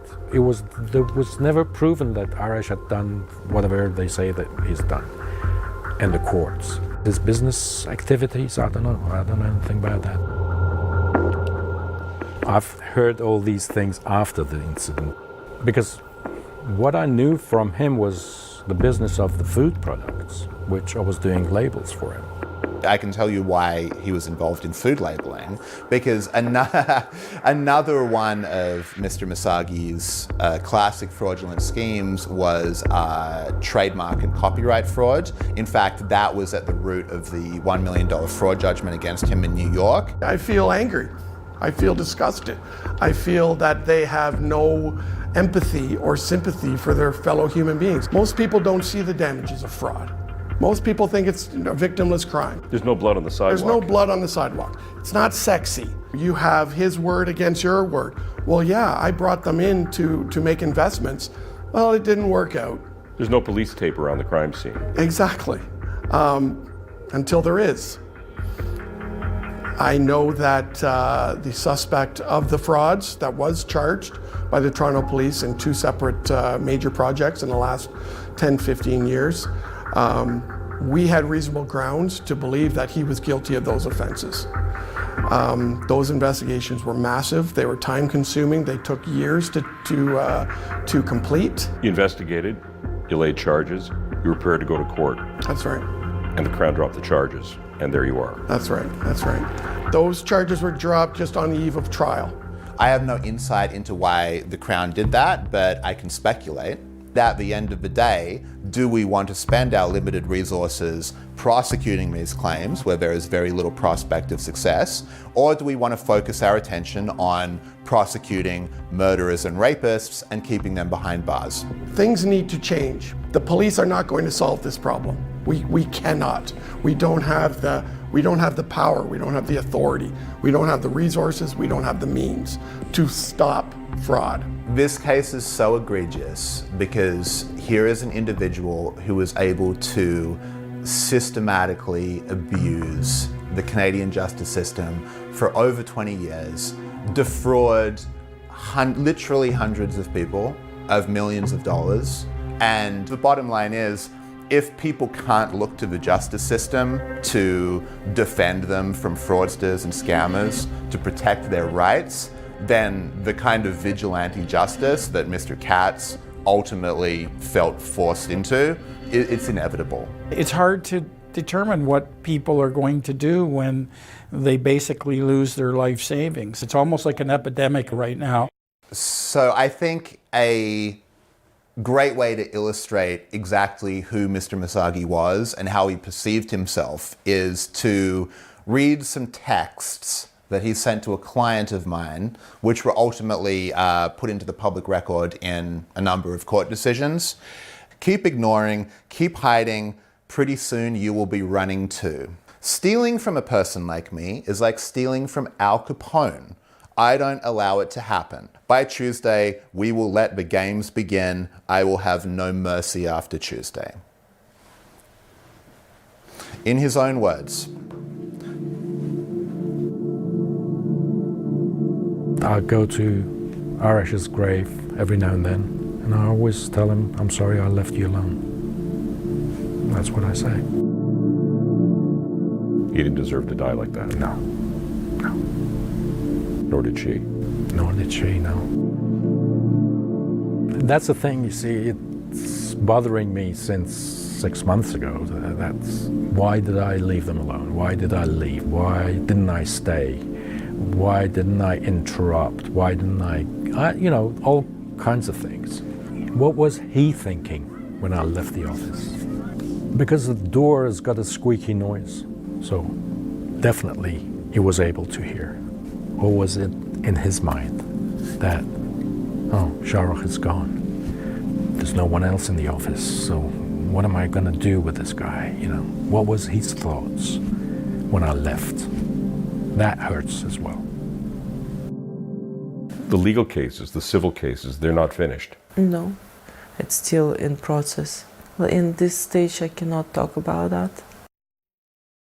At the time, Arash Musagi and Samira Youssefi both denied the allegations brought by the lawsuit. We probably won't be able to get our money back because we don't have enough money to fight. I have to still somehow to live without any other support. I really appreciate the support that people give me with the GoFundMe. It's helped a lot. Elisa hopes to one day return to making her art, that it could be a way to help her heal. I want to feel love, be loved. I feel empty. Like I'm trying to work, but I can't at this point.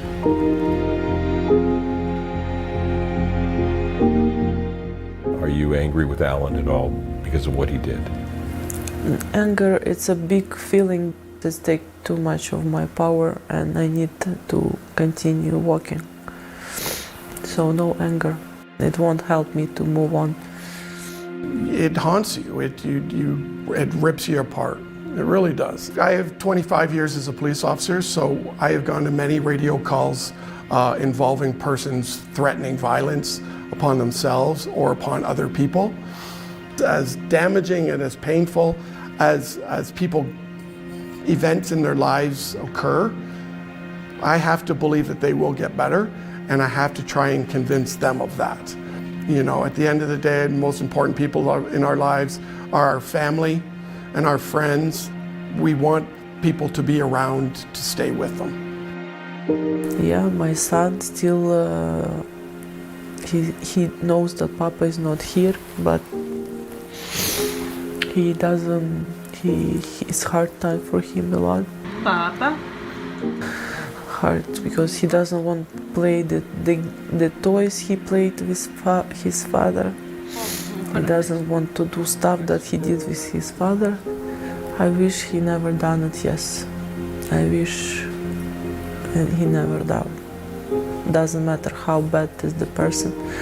It's not in your power to take life.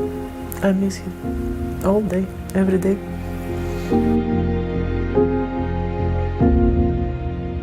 If you or someone you know is in crisis and contemplating suicide, there is help. Call or text 988 from anywhere in Canada. For this program, members of Arash Masagi's family did not wish to speak with us. We were unable to reach the family of Samira Yousefi. Thank you for joining us tonight on Crime Beat. I'm Anthony Willard. Want more episodes of Crime Beat? Listen to the Crime Beat podcast now for free on Apple Podcasts, Spotify, or wherever you find your favorite podcast. And for past episodes of Crime Beat, go to the Global TV app, visit globaltv.com, or check out our Crime Beat YouTube page.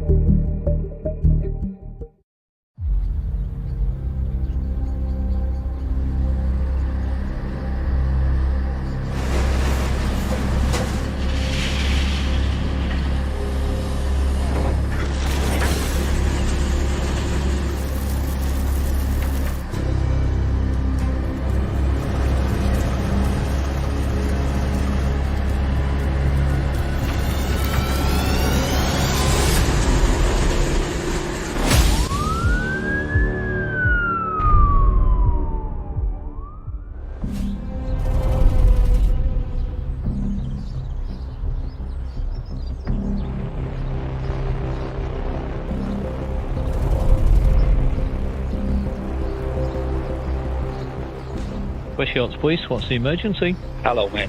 We're a Skip Hire Waste Management Company. We've just found human remains. They've just found a foot, mate. Human foot, yep. Been filled. A shredder. With officers en route, the call is immediately referred to West Yorkshire Police forensic teams. BCSI Lucy speaking. I've got officers at a recycling unit in Yorkshire. They've found a body part.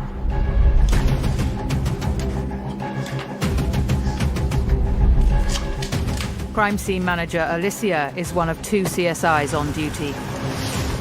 Whiskey Romeo 95. Alicia and a police rapid response team are immediately dispatched. All right, thank you.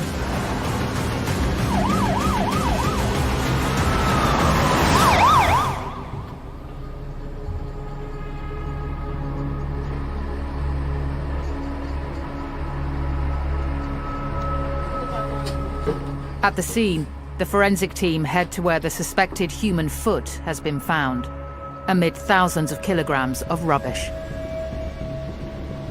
Have you got your camera, Karen?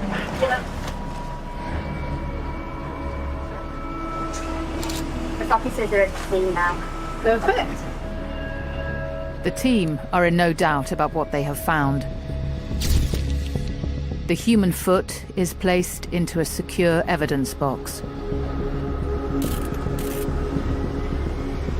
Right, these are all sorted. We're just going to put that into this other bag, aren't we? I just need to ring HMAC. Thank you. IP, it's Alicia. So KMW2. I'll just confirm wet and dry swab of left foot, right side. Okay, and that was seized at 14:39. The team now need to consider if more body parts might be amongst the waste. Identification of the remains is now a priority. A specialist police search team, Pulsar, have arrived to scour this vast site. Steve Austin is the area forensic manager assigned to the case. One of the challenges we're going to be met with at this recycling plant is the vast amount of waste that goes through it. I recognise that we could potentially have a lot of animal waste, a lot of food waste that will include bones and flesh. There will be a Pulsar team down there, and it will be a case of us working together in order to look for any body parts, to piece the body back together as much as we can. Once he drops stuff in there, then I'll just go back in and scoop it up and bring it back out. Okay. The senior investigating officer is Detective Superintendent Tony Nicholson. I've been called about this set of circumstance. But one thing I do know is that my best friend today, and probably for every other type of job that I get called about, will be the area forensic manager, who will be able to advise me with significant subject matter expertise around the scene management, the scene preservation and evidential recovery. But they're also a gatekeeper into a lot of other specialist scientific roles, which are going to be, I think, in this case, particularly crucial. Minute by minute, the crime scene investigators keep the homicide and major inquiry team informed of every discovery on site. Mr. Nicholson.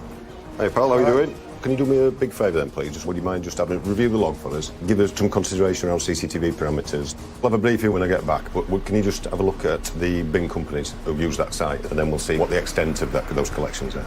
What's your thoughts at this stage? Are we thinking body dump there, or are we looking at potentially it's being brought to the site as part of a skip deposition? Yeah, really difficult. No idea, quite frankly, at the moment. Remarkably, the foot remains intact. Given its condition, it has arrived there very recently. The primary goal now is to obtain DNA.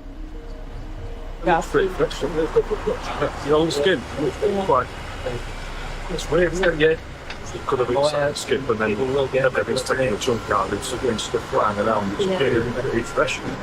Identifying the difference between human remains and flesh and bones from animals is a difficult task. So a senior forensics anthropologist has been brought in to help. The anthropologist will go through all the different pieces of tissue and the bones for us. They will identify what is human, what is non-human, but aside from that, they can also give us some interpretation about what we're finding. Steve Austin and crime scene manager Gerard Sadler are shown how the site's heavy machinery works by Sergeant Mick McGowan. Right, so the process, the stuff that were dropped off Wednesday got dumped here and started to get processed on Friday and Saturday morning. So the process is that big grabber picks the stuff up, drops it into this hopper. The hopper does a lot of shaking about and mangling stuff up, and then it drops down onto the conveyor belt, which then goes up, across, and up here. While the conveyor belt's been going, that's when they've come across the foot coming across the belt. So they've stopped all the production everywhere, thinking that, well, somewhere along this process, or in that pile over there, is the rest of the body, potentially. In terms of time, what do you think? At least 3 days. Right, yeah, I'm going to say. Any bits that we find, we can, like say, we'll put to one side. When anthropologist does turn up, we can assess it and be like, yeah, that's a body part, or no, it's not. Good stuff. Obviously, it'll be obvious to us what a body part is, but there's just little bones in it. If we start finding things like that.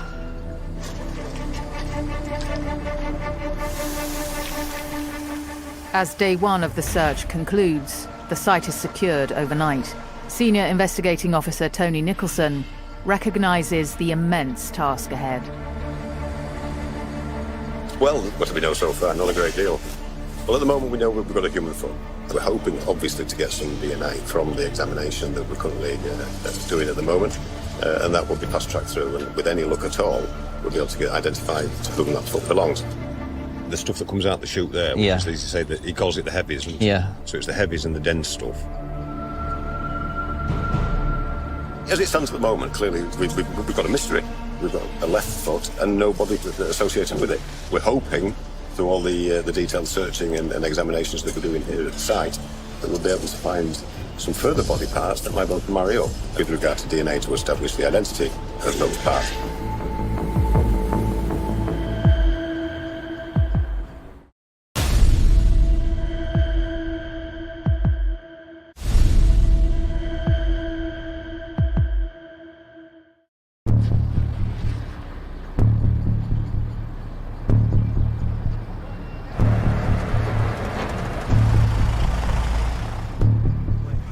A specialist police search team are being briefed at a recycling plant where a human foot has been discovered. You know, everybody gets a chance of doing a bit. Whilst the staff were doing the recycling at the plant yesterday morning, they came across a human foot.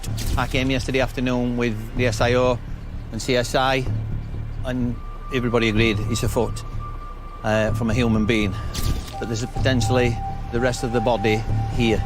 So basically, we're going to search specific areas, searching for the rest of the human remains. It's a shit job, but we know why we're here. We know what we've got to do and how we're going to do it.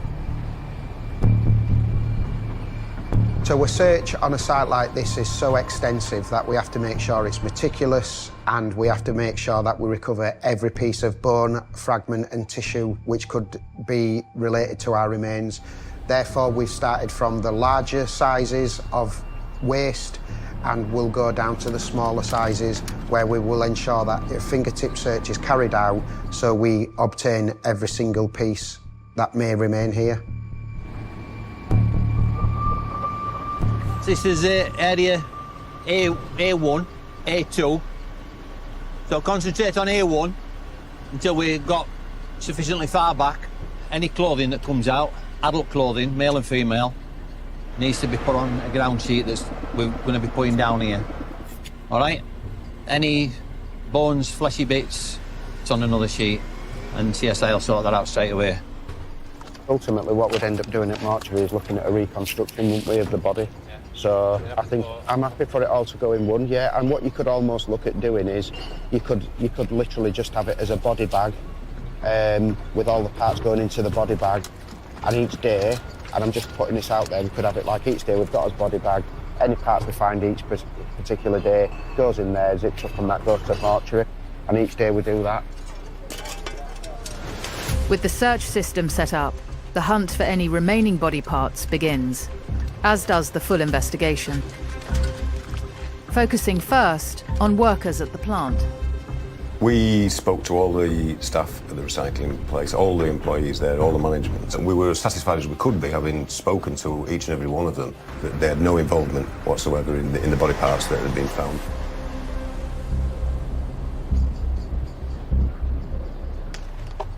That's another bone. Big bones galore, but we don't know whether they're human or... The team places numbered cones where human remains are found. CSIs will then photograph the area.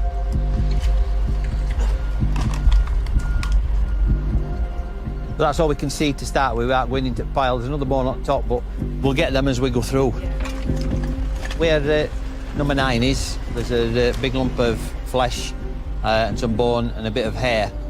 We've no idea what it is, but obviously we'll take it out and then give it to the anthropologist to have a look at. Anything that could be human is reserved, ready for the expert to analyse. There's some stuff on the pile up there that look like ribs of some description, but I'm not going to say whether it's human or not. I'm going to put a marker on them, photograph them in situ. Okay. And then lift them. All right. The expert forensic anthropologist drafted in for the case is Dr. Julie Roberts. The police forensics team have been to the site and they've confirmed that it's a human foot, but they now require a specialist to come and assist with the search to see if there are any more body parts at the site. A forensic anthropologist is someone who specialises in human skeletal biology and anatomy. So we have an in-depth knowledge, and we use that to estimate things like age at death, biological sex, the living height of an individual, how robust, what their body build was like, and we can also look at individual identifying features that might make that person more recognisable. We've got some bits already. Yeah. Which they're just photographing in situ before we pick them off and put them on a sheet for you to have a look at, if that's all right. A forensic anthropologist for 25 years, Dr. Roberts is based at Liverpool John Moores University. The foot had already been taken to the mortuary, so I was shown a photograph of what had been found. And actually, it proved to be a bit more than a foot, so it was part of the ankle and part of the lower leg, so probably about up to here. You couldn't see the bone. It was fully fleshed, and it had intact skin over the surface as well. But the size of the foot and the ankle indicated that it was adult size. Forensic teams are used to adapting to different potential crime scenes. But Dr. Roberts and the team's expertise is being tested by the site and its unique challenges. I was quite shocked by the size of it, actually. It took up the full length of a road. It was very, very dirty, piles and piles of waste material everywhere. The smell was quite distinctive, just because of all the rotting vegetation, meat and waste. A lot of animal carcasses there as well. It really was quite bad. After hours of searching, finally, a new discovery. Gerard, you've got some human maxilla there. Anthropologists just going through some of the bones that we've identified, and we've got some teeth and palate mixed up with a load of animal bones. You're quite happy that they're human? Yeah. So you've got some teeth? Oh, blimey. I don't know if you want to fast track that. Yeah, happy that they're human. There's a lot of useful information that you can get from teeth if you have the teeth of the deceased, which can be really helpful when trying to figure out the identity of the living person. You do, however, need something to compare that against. So usually if you're going to get what we call a positive identification, we would also need to have the dental records of that person to compare them with the post-mortem records that we had. In this case, we had no idea who the individual is. As the search continues, the team need to consider if this is one human body or multiple remains. The body parts are transported back to the mortuary, ready for a forensic post-mortem, and to try and obtain a DNA profile. This data is then interpreted by forensic scientist James Chapman. The individual DNA fragments we're looking at are not especially unique or especially rare in their own right, but the combination of all of the DNA components makes the DNA profile unique. And one way of thinking about that is thinking about the National Lottery, and what makes that National Lottery number that you've selected unique is the combination of those numbers together. We've got the almost complete DNA profile of this individual as determined from the swabs that were taken from the foot, and that then allows us to see if we can compare that DNA profile with databases and see if there's anybody else with the same DNA profiles. Firstly, the DNA is loaded to the National DNA Database to identify if the donor of the body parts is recorded on the system. Investigators will then look to load the DNA profile to the Missing Persons Database and then carry out searches worldwide through Interpol. And that can then get forwarded around by Interpol to other nations, and they can then search their databases, and hopefully if they generate a match, they could feed that back. Obtaining DNA and being able to search around the globe is just an amazing opportunity for us in law enforcement. It gives us that facility to be able to search further afield and around the globe, and that would always be supported from the National Crime Agency and Interpol.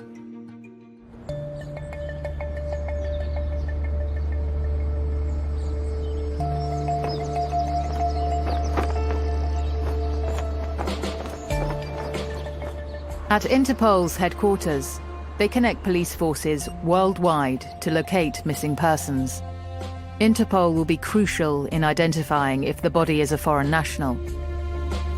Dr. Susan Hitchin and Dr. Francois Laurent specialise in global missing persons cases. Morning. Morning. So Interpol's primary responsibility is to facilitate the exchange of police data amongst our 196 member countries. For missing persons, we can assist police in the different countries by providing that secure network so that we can help to locate and find missing persons and hopefully reunite them with their families. Where are we on the stats this week for the notices? So I think we've reached up to 16,000 yellow notice now. A yellow notice is a global police alert for missing persons. It will provide information on the individual who's been reported missing, and this can be made public at the choice of the issuing country. Behind that notice, we can also have the police data, so the DNA, the fingerprints, and case information that will then be used in our databases to hopefully locate that individual. What have you seen come through with biometrics, in particular the DNA on the black and yellow since yesterday? Since yesterday, we received quite a lot of DNA profiles from biological relatives from European countries, including Slovakia, for example. As soon as we receive any request on a missing person case from a country, the biometric data will be inputted into our biometric databases, and a response will be given back to the country. This information is stored on the Interpol database, allowing countries to regularly check their own missing persons cases for matches against uploaded data such as DNA. Every message that comes in, we know that there is a detective seeking our assistance to make that international link. 1,000 kilometres away in Leeds, Detective Inspector Guy Shackleton is struggling to narrow down the volume of bin collections that arrived on the day human remains were discovered. It's a daunting task, yet it's currently the only lead they have. We can narrow down when the body or body parts have actually gone to that location. So it's between 24th of October and 31st of October that we've narrowed down. Where it becomes a little bit difficult for yourself is we've got 95 skip deposits at that location. Between those dates? Between those dates, and we've got 172 vehicle deposits. Right. So that gives you an idea. Quite a lot. Yeah. Now, it gets a little bit worse because what we then look further at is where are those pickups from? And what I can tell you on that is we are looking at West, South and North Yorkshire, and potentially a little bit wider than that because of effectively subcontracting as well. How many premises are we talking from? In a nutshell, we're talking thousands. We're not talking hundreds, we're talking thousands. Really? And I think if we're looking at being realistic and proportionate as to what we're trying to narrow down, I just think that's not achievable, really. I think we can fairly safely say that this is going to be quite an extensive and complex investigation. At the site, the team questions if there is more than one body, and if so, how they ended up here. They ramp up their efforts to uncover any additional human remains. This is a very resource-intensive search because we have such a vast site, large amount of waste to search through, so it's pretty much all hands to the pump, and any licensed search officers that we have, if they are available, are being deployed to this site to assist in the search. Dr. Roberts takes Sergeant Mick McGowan through the latest discoveries. Oh, is that big bit? Yeah, that bit from over there. With the fork in? Yeah, so it's got got most of the thigh bone, it's got a kneecap, and it's got the... I can see it now. Yeah, top part of the upper leg as well. We've got bones and body parts from different areas of the body as well, so we've got jaw, but we've got leg, we've got foot, so it's not just from one area. Can we have a photograph of this as well, please? At this stage, the team is unsure if the human remains belong to one single individual or multiple corpses. We've managed to now locate and recover quite a few body parts at this site, and we have been having discussions about what's called DVI. DVI stands for Disaster Victim Identification.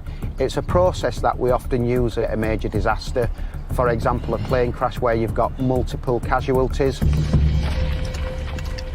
You've had a conversation regarding DVI? Yeah, I have, my HMET. We're asking about keeping an open mind to whether we've got more than one deceased person here. And I said, well, if we start finding parts that would suggest that, then we will start looking at different processes. We're relying on our scientific experts, our anthropologists and our pathologists to assist us because we still don't know whether we have just one body in the site or multiple bodies.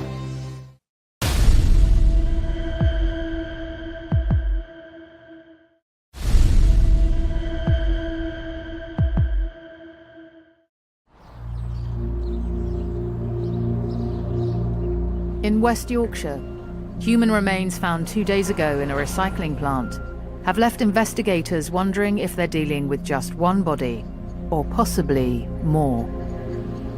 So at this moment in time, we're going to stick with the process we've got with Pulsar doing a fingertip search and CSI team supporting that search.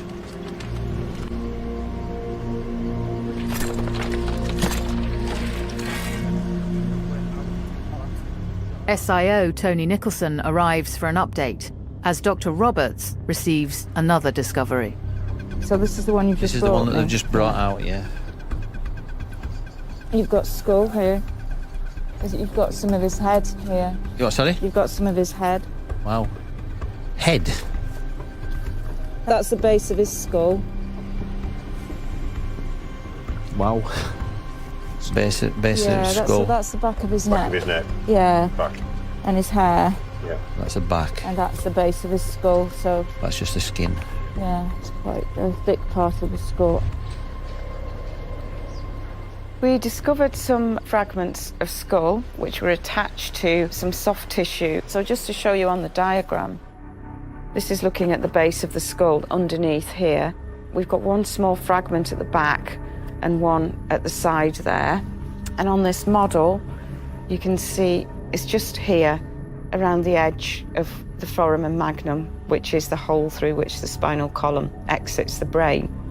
They were embedded in decomposed, disrupted soft tissue, which included the neck, and it also included the bottom part of the scalp. So we actually had some of the hair and the hairline at the back, so we could see the colour of the hair and the length of the hair. There were also some vertebrae embedded in that soft tissue as well.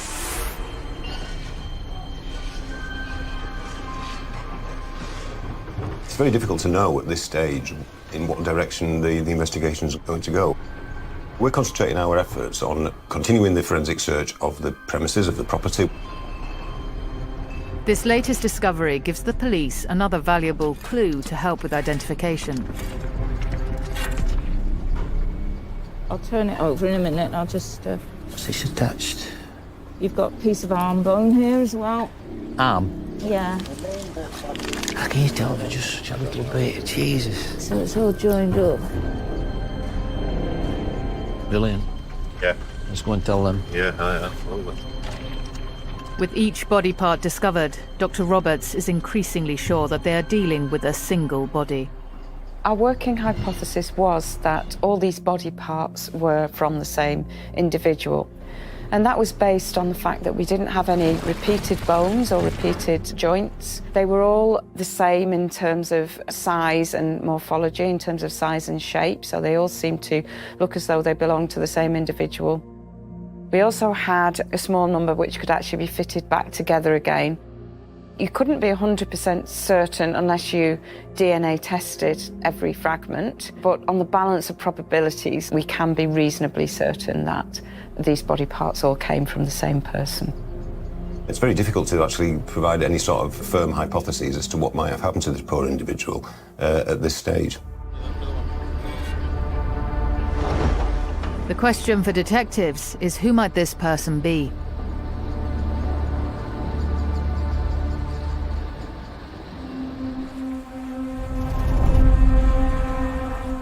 Across Europe, Interpol is contacting police forces to try and obtain a DNA match with the body part found in Yorkshire. Over 30 years, journalist Johan Romin has reported on many missing persons cases. Now, a disappearance from 20 years ago has caught his attention, and he believes it could be linked to the grisly discoveries in Leeds.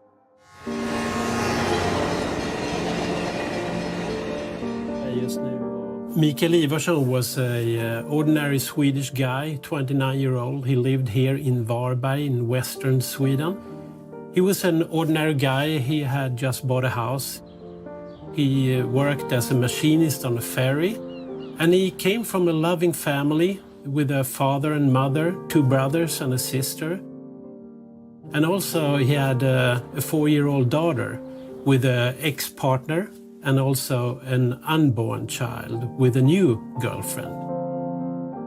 Mikael Ivarsson was a guy who really loved motorcycles and traveling. He had been traveling all around the world. At one point, he went with a motorcycle from Cape Town in South Africa all the way up here to Sweden. That's a long trip to do. And it says a lot about his kind of character, I think. And in 2004, he called his ex-girlfriend and told her, "You must go and pick up our daughter immediately." And the ex-girlfriend thought it was quite strange. And then he vanished without a trace. For the past 2 decades, Mikael's body has not been found. No one knows if he travelled overseas.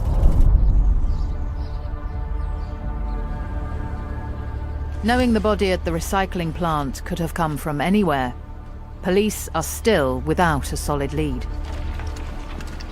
If we're going to find big bits, it's going to be that lot over there. Right.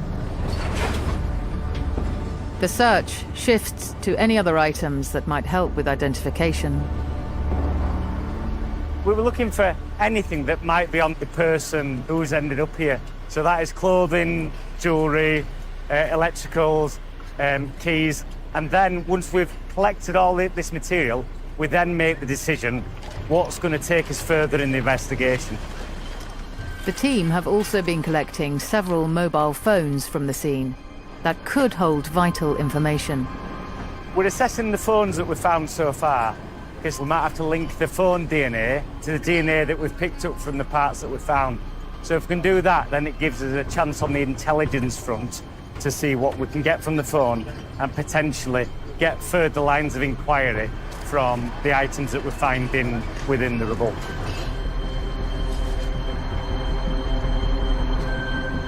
Because we seize and secure those items, it allows us to periodically, as this investigation progresses, to review those items to see if we've got anything that's relevant.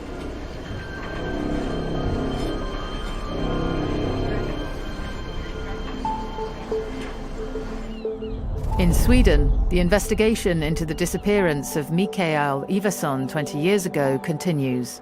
Right before Mikael Ivarsson disappeared, he called his ex-partner and told her, "You must go and pick up our daughter." He had a 4-year-old daughter, and when the mother came to pick her daughter up, the child was doing something with a piece of jewelry, and she asked, what is that?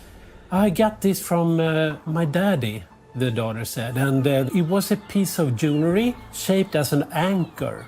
So quite strange, because he was working on a ship as a machinist. I mean, it's connection to the anchor, but also this is the symbol of hope.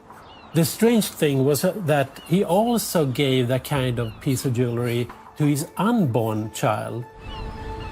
So did Mikael Ivarsson intend to disappear? Another journalist, Per Lindqvist, asked these questions directly to Mikael Ivarsson's family. They were really worried about what happened to Michael. The family talked about if it was any crime or like that, but they thought that Michael had no enemies. After the disappearance, it was discovered that Mikael Ivarsson's car had been parked here in central Varberg. When I talked to the sister, she said the sister Linda and Michael was really close and they talk about anything. And she said that no way, he never going to leave his daughter or children. The ex-partner of Mikael Ivarsson became very worried. So she called the mother of Mikael Ivarsson, and later on they went to the house to look for him and to go through his things, and they saw that all his clothes were still in the house, and his passport was also there. So if he had left voluntarily and left Sweden, why would he leave his passport in the house? It's quite strange. There was one lead that Swedish police tracked. A couple of days later, they found a signal from his mobile phone in the south of Norway. The family thought at that time he worked as an engineer in a big ferry. Maybe he took the ferry to Norway, but they didn't know, and that's the last sign from Michael. In Yorkshire, the search of the site continues. So that's the knee there. That's the shin bone, and then the top bit's the. You've got quite a good length of it, and with this you've got. That's the back and the base of his skull, and that's the top vertebra there, where the skull meets the head, and then there you've got at least 3 or 4 bones from his neck, and then you've got some of his arm bone there. Saying he? I am saying he. There's a lot of body hair if it's a female, but you never know. There's nothing definitively male yet, but they'll get that with the DNA. Even if they don't get an identity, they'll still find out whether he's male or female from the DNA. DNA expert James Chapman is trying to determine the sex of the body. So this very first area here, it's got 2 peaks with an X and a Y denoted against them. That's basically telling me that's a male DNA profile because it's got an X chromosome and a Y chromosome. Knowing definitively that this person is male is a massive step forward. But there's also a major step back. Domestically, we've searched it on the National DNA Database, got no matches. This means the unidentified male has no criminal record in the UK and does not appear on the missing persons database. All hopes lie in a lead from the international search. Interpol, from their HQ in Lyon, liaises with police forces in nearly 200 countries. In the UK, someone is reported missing every 90 seconds. And it's estimated that a quarter of missing person cases will have a transnational dimension. And this will require the exchange of police data across countries' boundaries. So we're almost reaching 10,000 yellow notices, which are on the public Interpol website. We see a large increase in the request of countries to submit this data to other countries through Interpol. In our experience, we don't actually see a type of person that goes missing. It could be male, female, different ages, young children, and it affects all parts of the world. So there are many reasons why a person may go missing. It may be that a young person has decided to run away from home. It may be that there are victims of crime that are then going to be unidentified.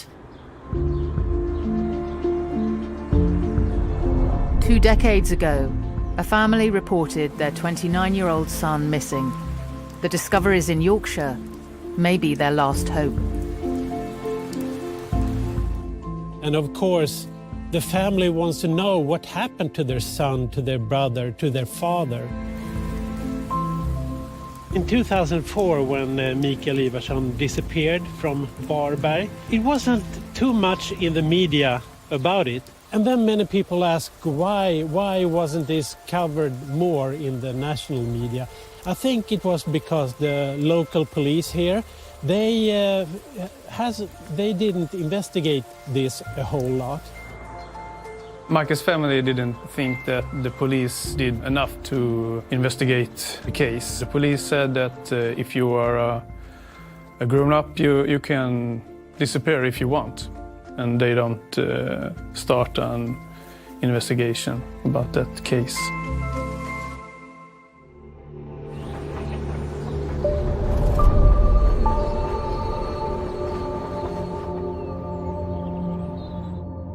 As it stands at the moment, we've got a timescale where potentially our body has been deposited. We've got the foot, and then we've got another few pieces of body parts that we've recovered. We know that the foot belongs to a male. We've got DNA extracted from that, but there's nothing that's going to assist us on the national databases, either the National DNA Database or indeed the MISPA database as it stands at the moment. We've also got a whole host, a multitude of different potential pickup sites, and that includes both industrial and indeed household. They feed back into this main site. Yeah. So at the moment, What else do we not know? We can't even say if it's been a full body that's gone into the site, and then as a result of the machines that's being taken apart, or have we got a situation where, more sinister, we've got body parts that have been chopped up at a location away from there and has been subsequently dumped there.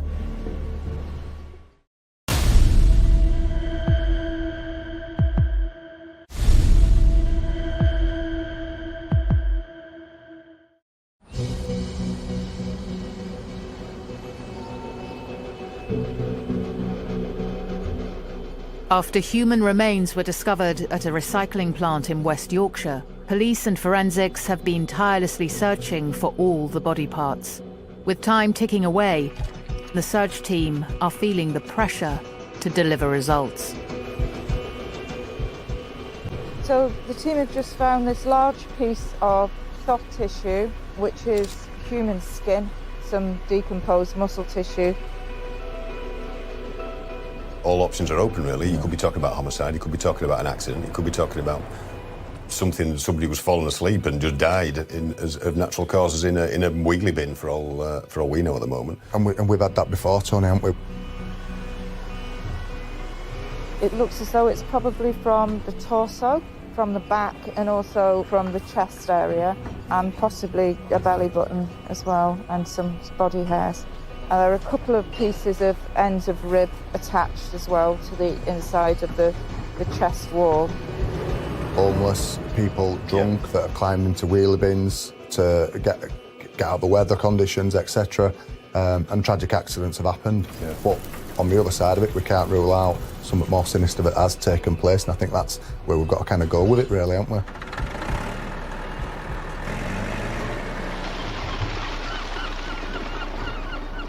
At the site, police search advisor Mick is exploring a new lead. Could the body have been dismembered in the truck that brought it to the site? So the process that they do is the rear of the wagon lifts up, which is the mechanical bit. Once he's opened that up, then they're able to lift the wagon up and push all the rubbish out, which you'll see now.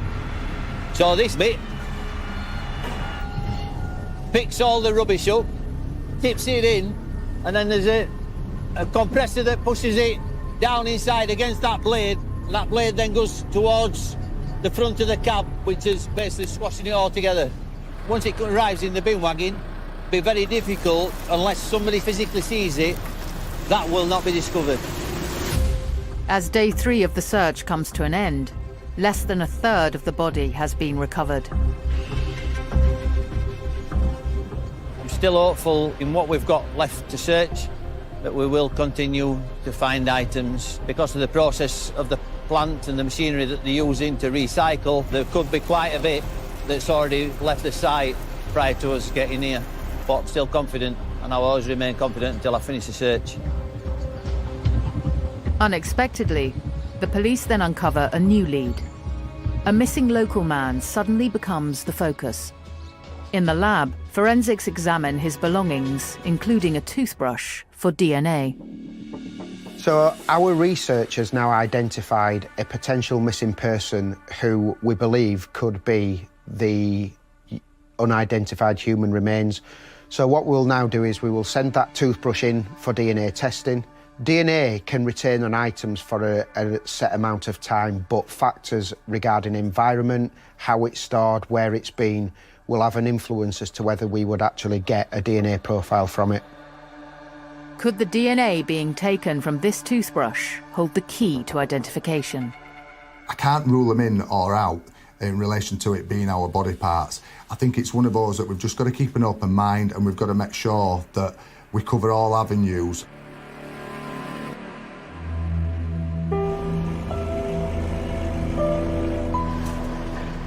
With forensics still centre stage in the investigation, now shoes and clothing need to be analysed. So far, all the flesh and tissue we're finding hasn't got any clothing attached, has it? No. We haven't been able to find any remnants of clothing on any of the body parts. It's hard to say whether the body was clothed or not because of the disruption that's been caused during the process at the recycling plant. So what I've been doing is doing a little composite diagram. So the bones that are coloured in, that's what we've recovered. Okay. This drawing around is just the soft tissue disrupted muscles. So we've got those actual bones, and then we've got skin as well. Here, that looks like quite a large area. That's just skin. We don't have those bones within there. At the forensic lab, the results from the toothbrush are in. We've got a nice, clear and complete male DNA profile. I've compared that with the DNA profile that we obtained from the body parts found at the skip site. Basically, I've determined that they are not the same male. The news is passed to the investigators. The DNA testing has come back now, and that result has now confirmed that it isn't our missing person that those body parts relate to. It can be frustrating, but it's one of a number of lines of inquiry that we're undertaking at the moment. With the investigation stalling, forensics widen their approach in searching for matches using alternative DNA testing techniques. We'll look at other specialist techniques that can be done. So one of those is YSTR. So YSTR is where a female is XX and a male is XY. The Y is what's passed through the male line of a family. So father passes to son, who passes to their sons, and so on. Doing the YSTR profile may help us to narrow down our searches. We can also do what's called familial DNA searches on the national database. What that will give us, hopefully, tell us whether there's any parents or siblings of our unidentified male.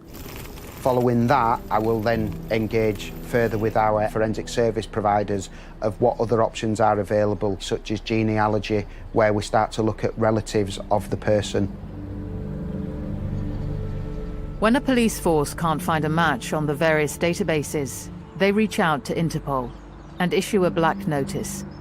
This international alert seeks worldwide information on unidentified bodies. Our Command and Coordination Centre could be considered as an international 999 call for those countries needing international assistance in their police investigations. The UK Police's Black Notice appeal may now be the final chance. Hi, Campbell. Hey. So we have this pending case. The DNA seems to indicate that it could be the same person. So the reason why a country can send DNA profile attached to a black notice is to alert other countries that they have a body that they can't identify, and they may believe that the answer is outside of their national borders. So they want to reach out to many countries and see if one of the country has some police information that could lead to the identification of the body. And therefore, when we receive it, the DNA profile is entered in our system, is searched against any missing person profile, and then if we find a potential connection, we can alert both countries and let them know that there is a lead that can be followed to hopefully get to the identification of the person. So in a case of unidentified body, we have the possibility to use different primary identifiers, such as DNA, fingerprint, or face, for example, dental as well. And so it depends on the state of degradation of the body. Sometimes we only find bones, for example, and the only solution is DNA. Without key information like body age, the team are struggling to move the investigation forward. A lot is resting on the DNA. At the site, the team is frustrated. None of the larger body parts have provided any answers. The team is now sifting through piles of small, tiny fragments of waste. It's a lot more difficult now because it is so small, so it means that we're going to have to go through it fingertip stroke with the actual tools just to make sure that we're not missing anything. Because if the process is right, the stuff that's coming out here is a lot finer, so it'll be crushed up more, so there will be finer pieces.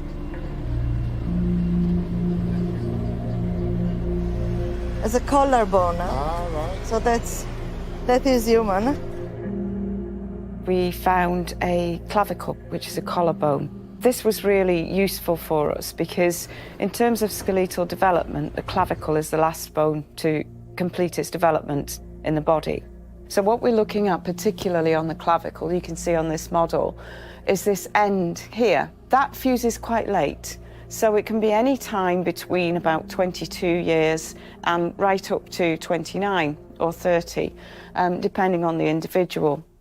When I assessed the end of the clavicle from looking at the CT scan, I could see that it was fully fused, so that gave me confidence that the individual from the recycling plant was at least 22 years of age at death.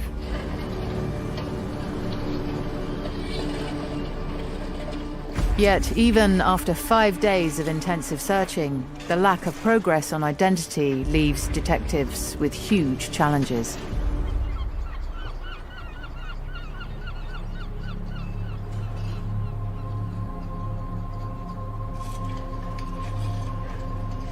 Having meticulously combed mountains of waste, the search has reached a standstill.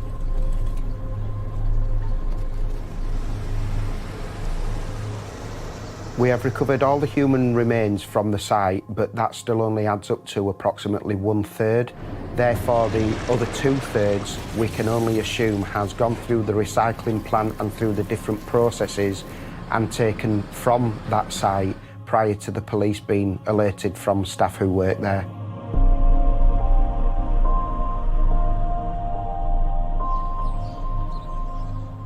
We were able to identify some marks on some of the bone which looked like claw marks from the machine that had caused the damage, indicating that the bones had actually been through the heavy machinery at the plant. However, we don't know how big that body part was originally when it went in. It looks as though the body may have been whole when it went through the machine, but we couldn't say that conclusively. As the search on the site comes to an end, Detective Chief Inspector Damien Roebuck is reviewing the progress so far in the case. We've been at the waste recycling site now for the past 5 days. We've put one of our Pulsar search teams to do that, along with our forensics. I'm confident that we've recovered all the body parts that were present there, and we're going to be shutting the scene down. The aim of finding the whole body is not just to identify them, it's to identify a cause of death.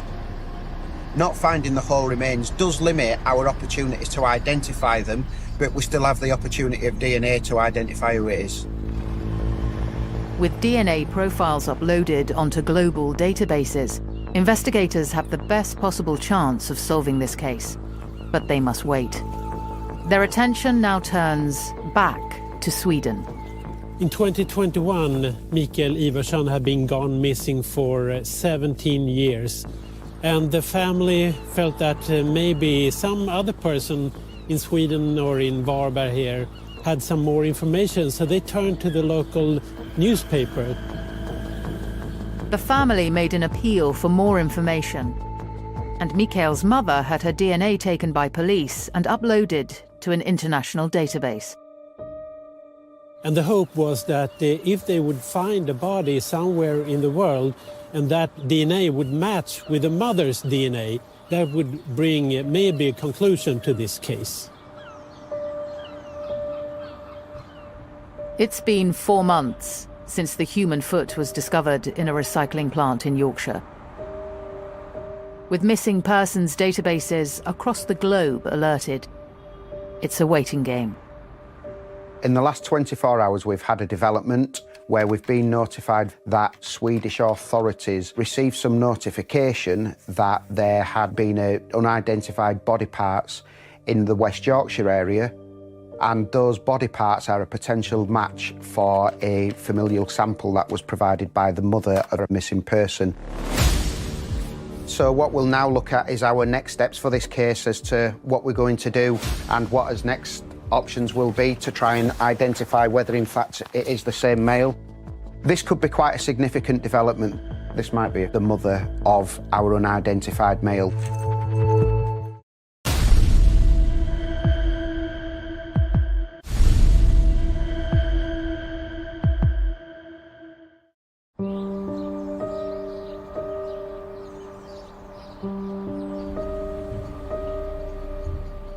Four months after a human foot was found in a Yorkshire recycling plant, the identity remains unknown.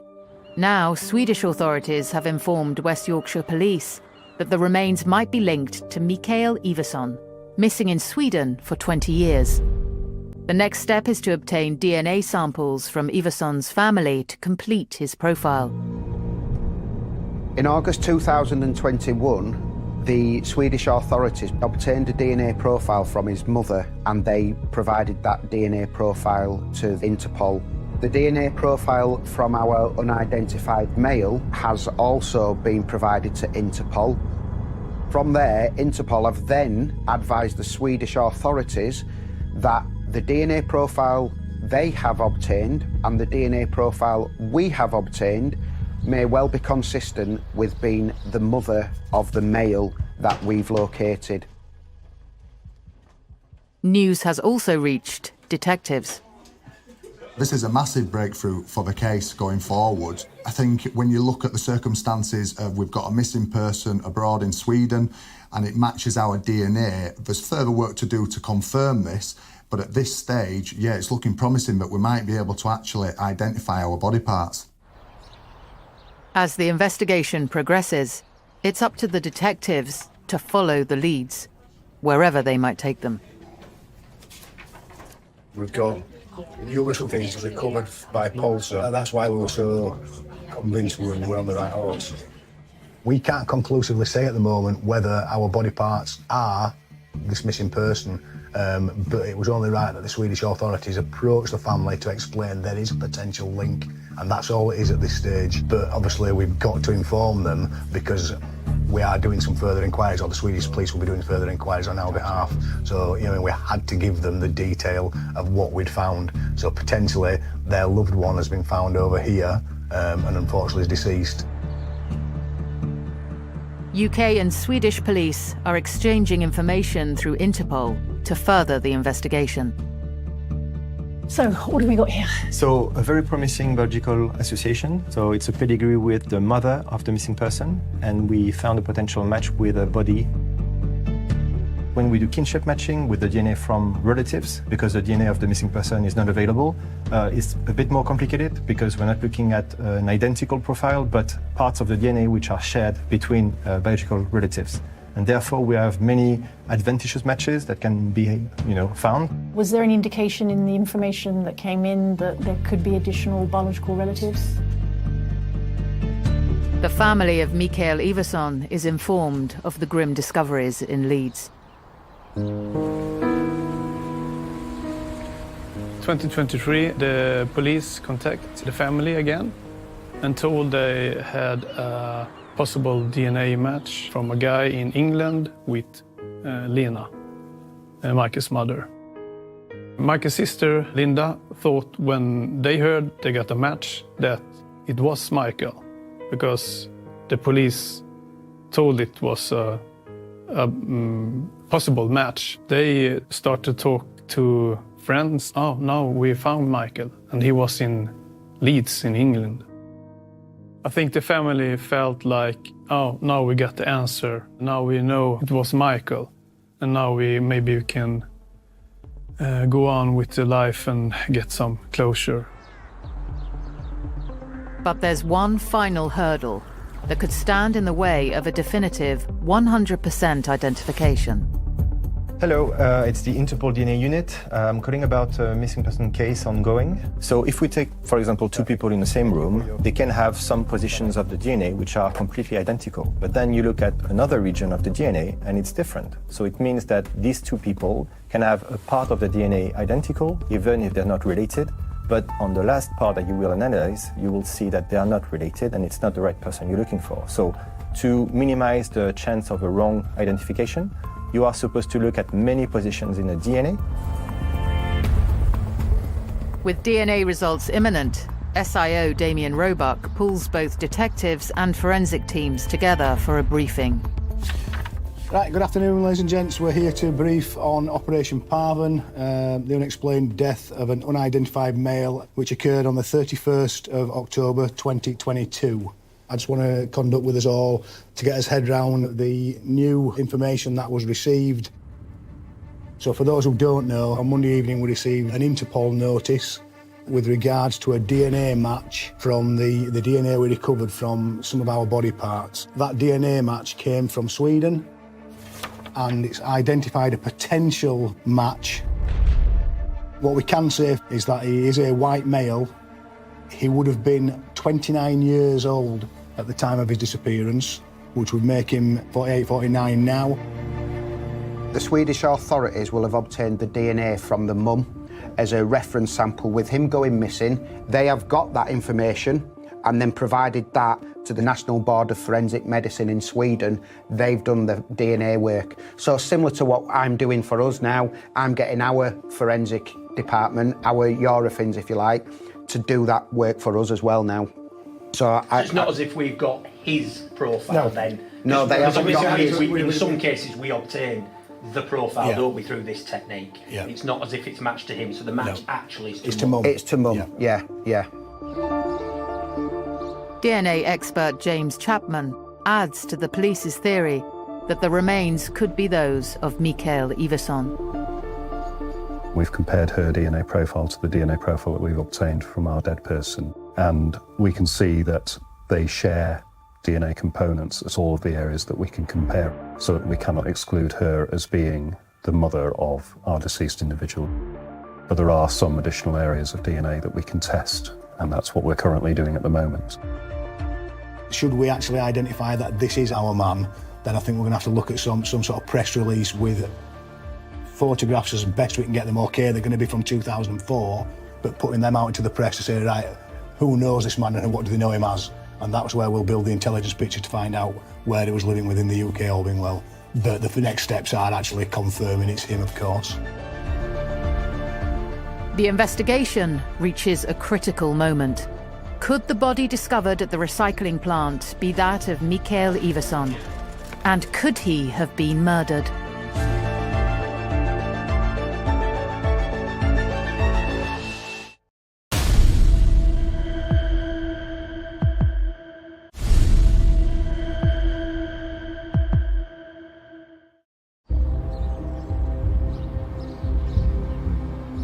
A widespread forensic search of a recycling plant has uncovered the partial remains of a body.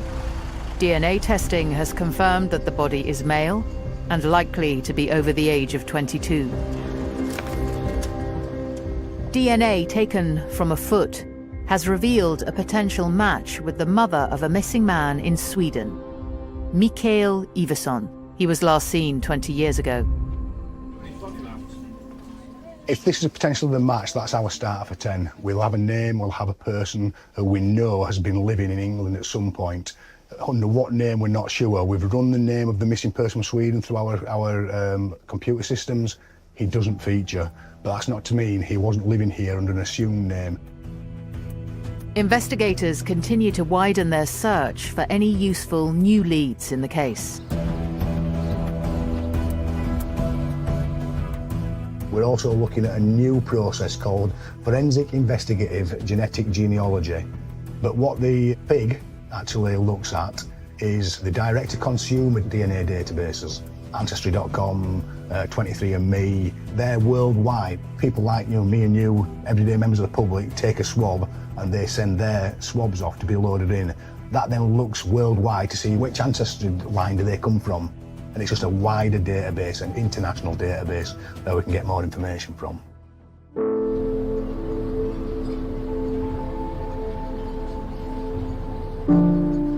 The forensics team continue their other inquiries, but the final DNA results from Sweden could take weeks or even months. This is the first time I've come across it. Of course, it is, we can't conclusively say at the moment whether our body parts are this missing person. The Swedish police will be doing further inquiries on our behalf. So potentially their loved one has been found over here and unfortunately is deceased, but we can't progress that further without actually informing them and actually taking the samples from the family to rule him in or out, either way.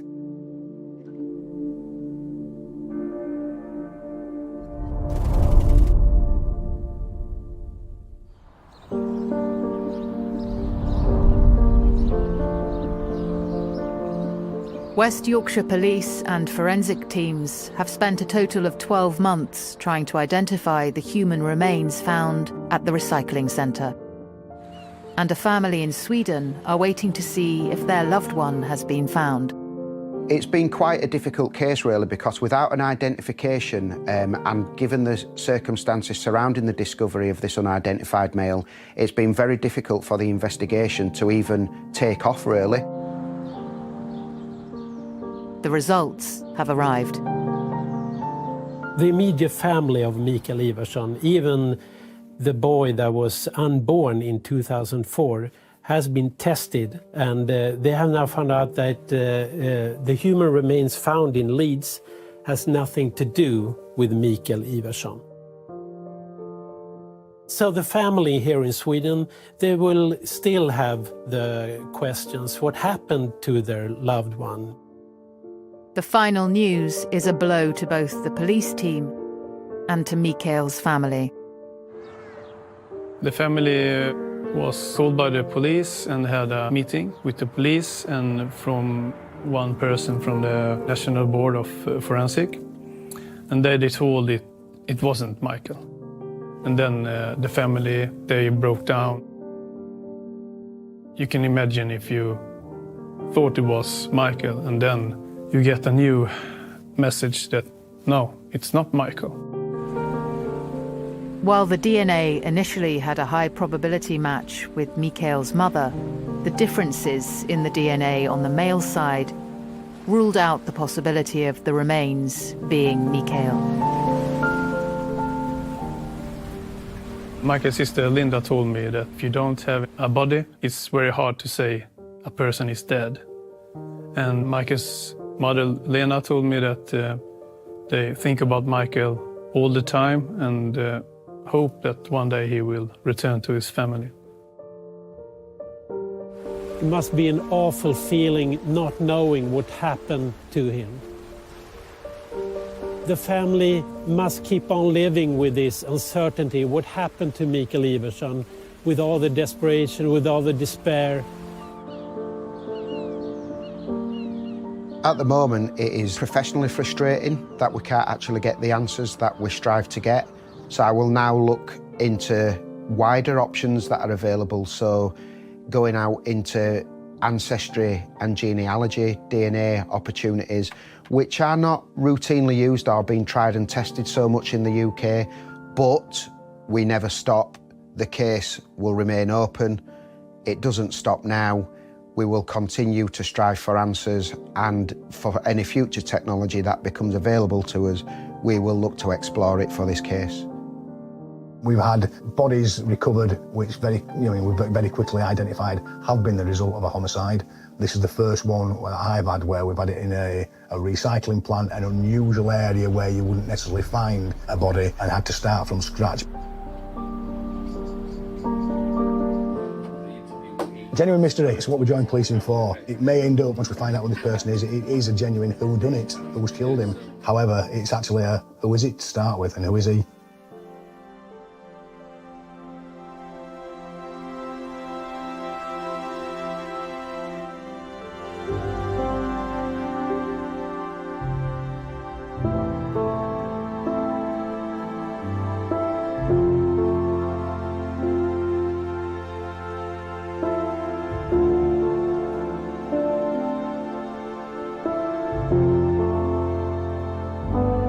Next week, the audacious plot to defraud for millions that ended in brutal murder, the body in the bin Thursday at 9.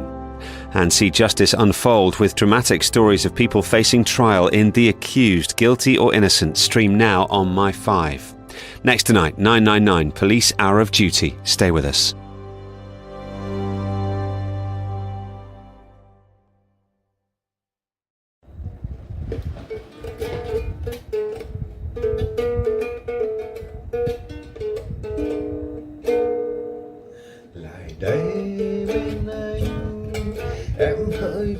Khi xa anh đêm nay lại gần bên anh, lại đây bên anh. Em hỡi trước khi xa anh đêm nay lại gần bên anh, vẫn biết đôi ta chia tay nhưng trong lòng còn mê say lại gần với anh.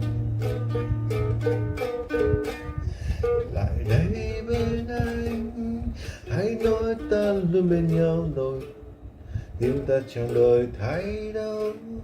Hãy nói em không ra đi cho anh đừng buồn chia ly, lại gần với anh. Em ơi nhớ nhé, hãy cố quên đi thương đau và cười lên xin nhớ nhé. Hãy cố khơi lên trong ta bao nhiêu kỷ niệm đam mê, những lúc đôi ta còn trong tay đâu say sưa. Em ơi nhớ nhé, hãy cố khơi lên trong ta từng ngày qua bao đắm đuối. Hãy cứ như ta đang yêu, như duyên tình còn yên vui. Hãy tới hôn anh lần cuối, đêm nay rồi thôi.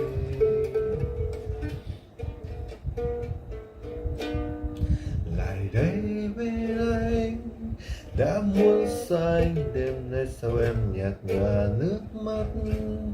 Hãy cố vui lên em ơi, quanh ta dòng đời đang xoay, cuộc đời vẫn tươi. Lại đây bên anh, chớ nói ta nghe thêm bao nhiêu lời nồng quyến luyến. Sẽ thấy không lâu em ơi, đôi ta đành phải quên nhau rồi lòng đớn đau. Em ơi nhớ nhé, hãy cố quên đi thương đau và cười lên xin nhớ nhé. Hãy cố khơi lên trong ta bao nhiêu kỷ niệm đam mê, những lúc đôi ta còn trong tay đâu say sưa. Em ơi nhớ nhé, hãy cố khơi lên trong ta từng ngày qua bao đắm đuối. Hãy cứ như ta đang yêu, như duyên tình còn yên vui.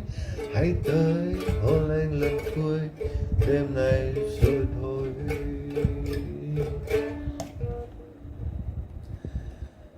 Lại đây với anh, em nói trước khi xa anh, đêm nay lại gần bên anh. Vẫn biết đôi ta chia tay nhưng trong lòng còn mê say, lại gần với anh. Em ơi nhớ nhé, lại đây bên anh. Em hỡi trước khi xa anh, đêm nay lại gần bên anh. Hãy vẫn biết đôi ta chia tay nhưng trong lòng còn mê say, lại gần với anh. Em ơi nhớ nhé, hãy cố quên đi thương đau và cười lên xin nhớ nhé. Hãy cố khơi lên trong ta bao nhiêu kỷ niệm đam mê, những lúc đôi ta còn trong tay nào say sưa. Em ơi nhớ nhé, hãy cố khơi lên trong ta từng ngày qua bao đắm đuối. Hãy cứ như ta đang yêu, như duyên tình còn yên vui. Hãy tới hôn anh lần cuối, đêm nay rồi thôi. Lại đây bên anh, đã muốn xa anh đêm nay sao nhạt nhòa nước mắt. Hãy cố vui lên em ơi, quanh ta dòng đời đang xoay, cuộc đời vẫn tươi. Lại đây bên anh, chưa nói cho ta nghe thêm bao nhiêu lời nồng quyến luyến.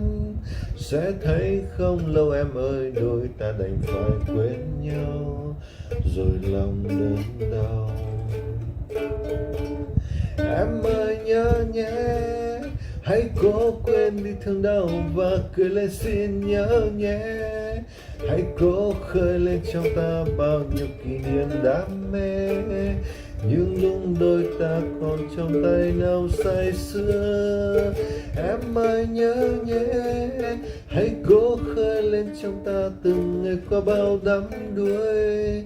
Hãy cứ như ta đang yêu, như duyên tình còn yên vui. Hãy tới hôn anh lần cuối đêm nay rồi thôi. Hãy cứ như ta đang yêu, như xuyên tình còn niềm vui. Hãy tới hôn anh lần cuối đêm nay rồi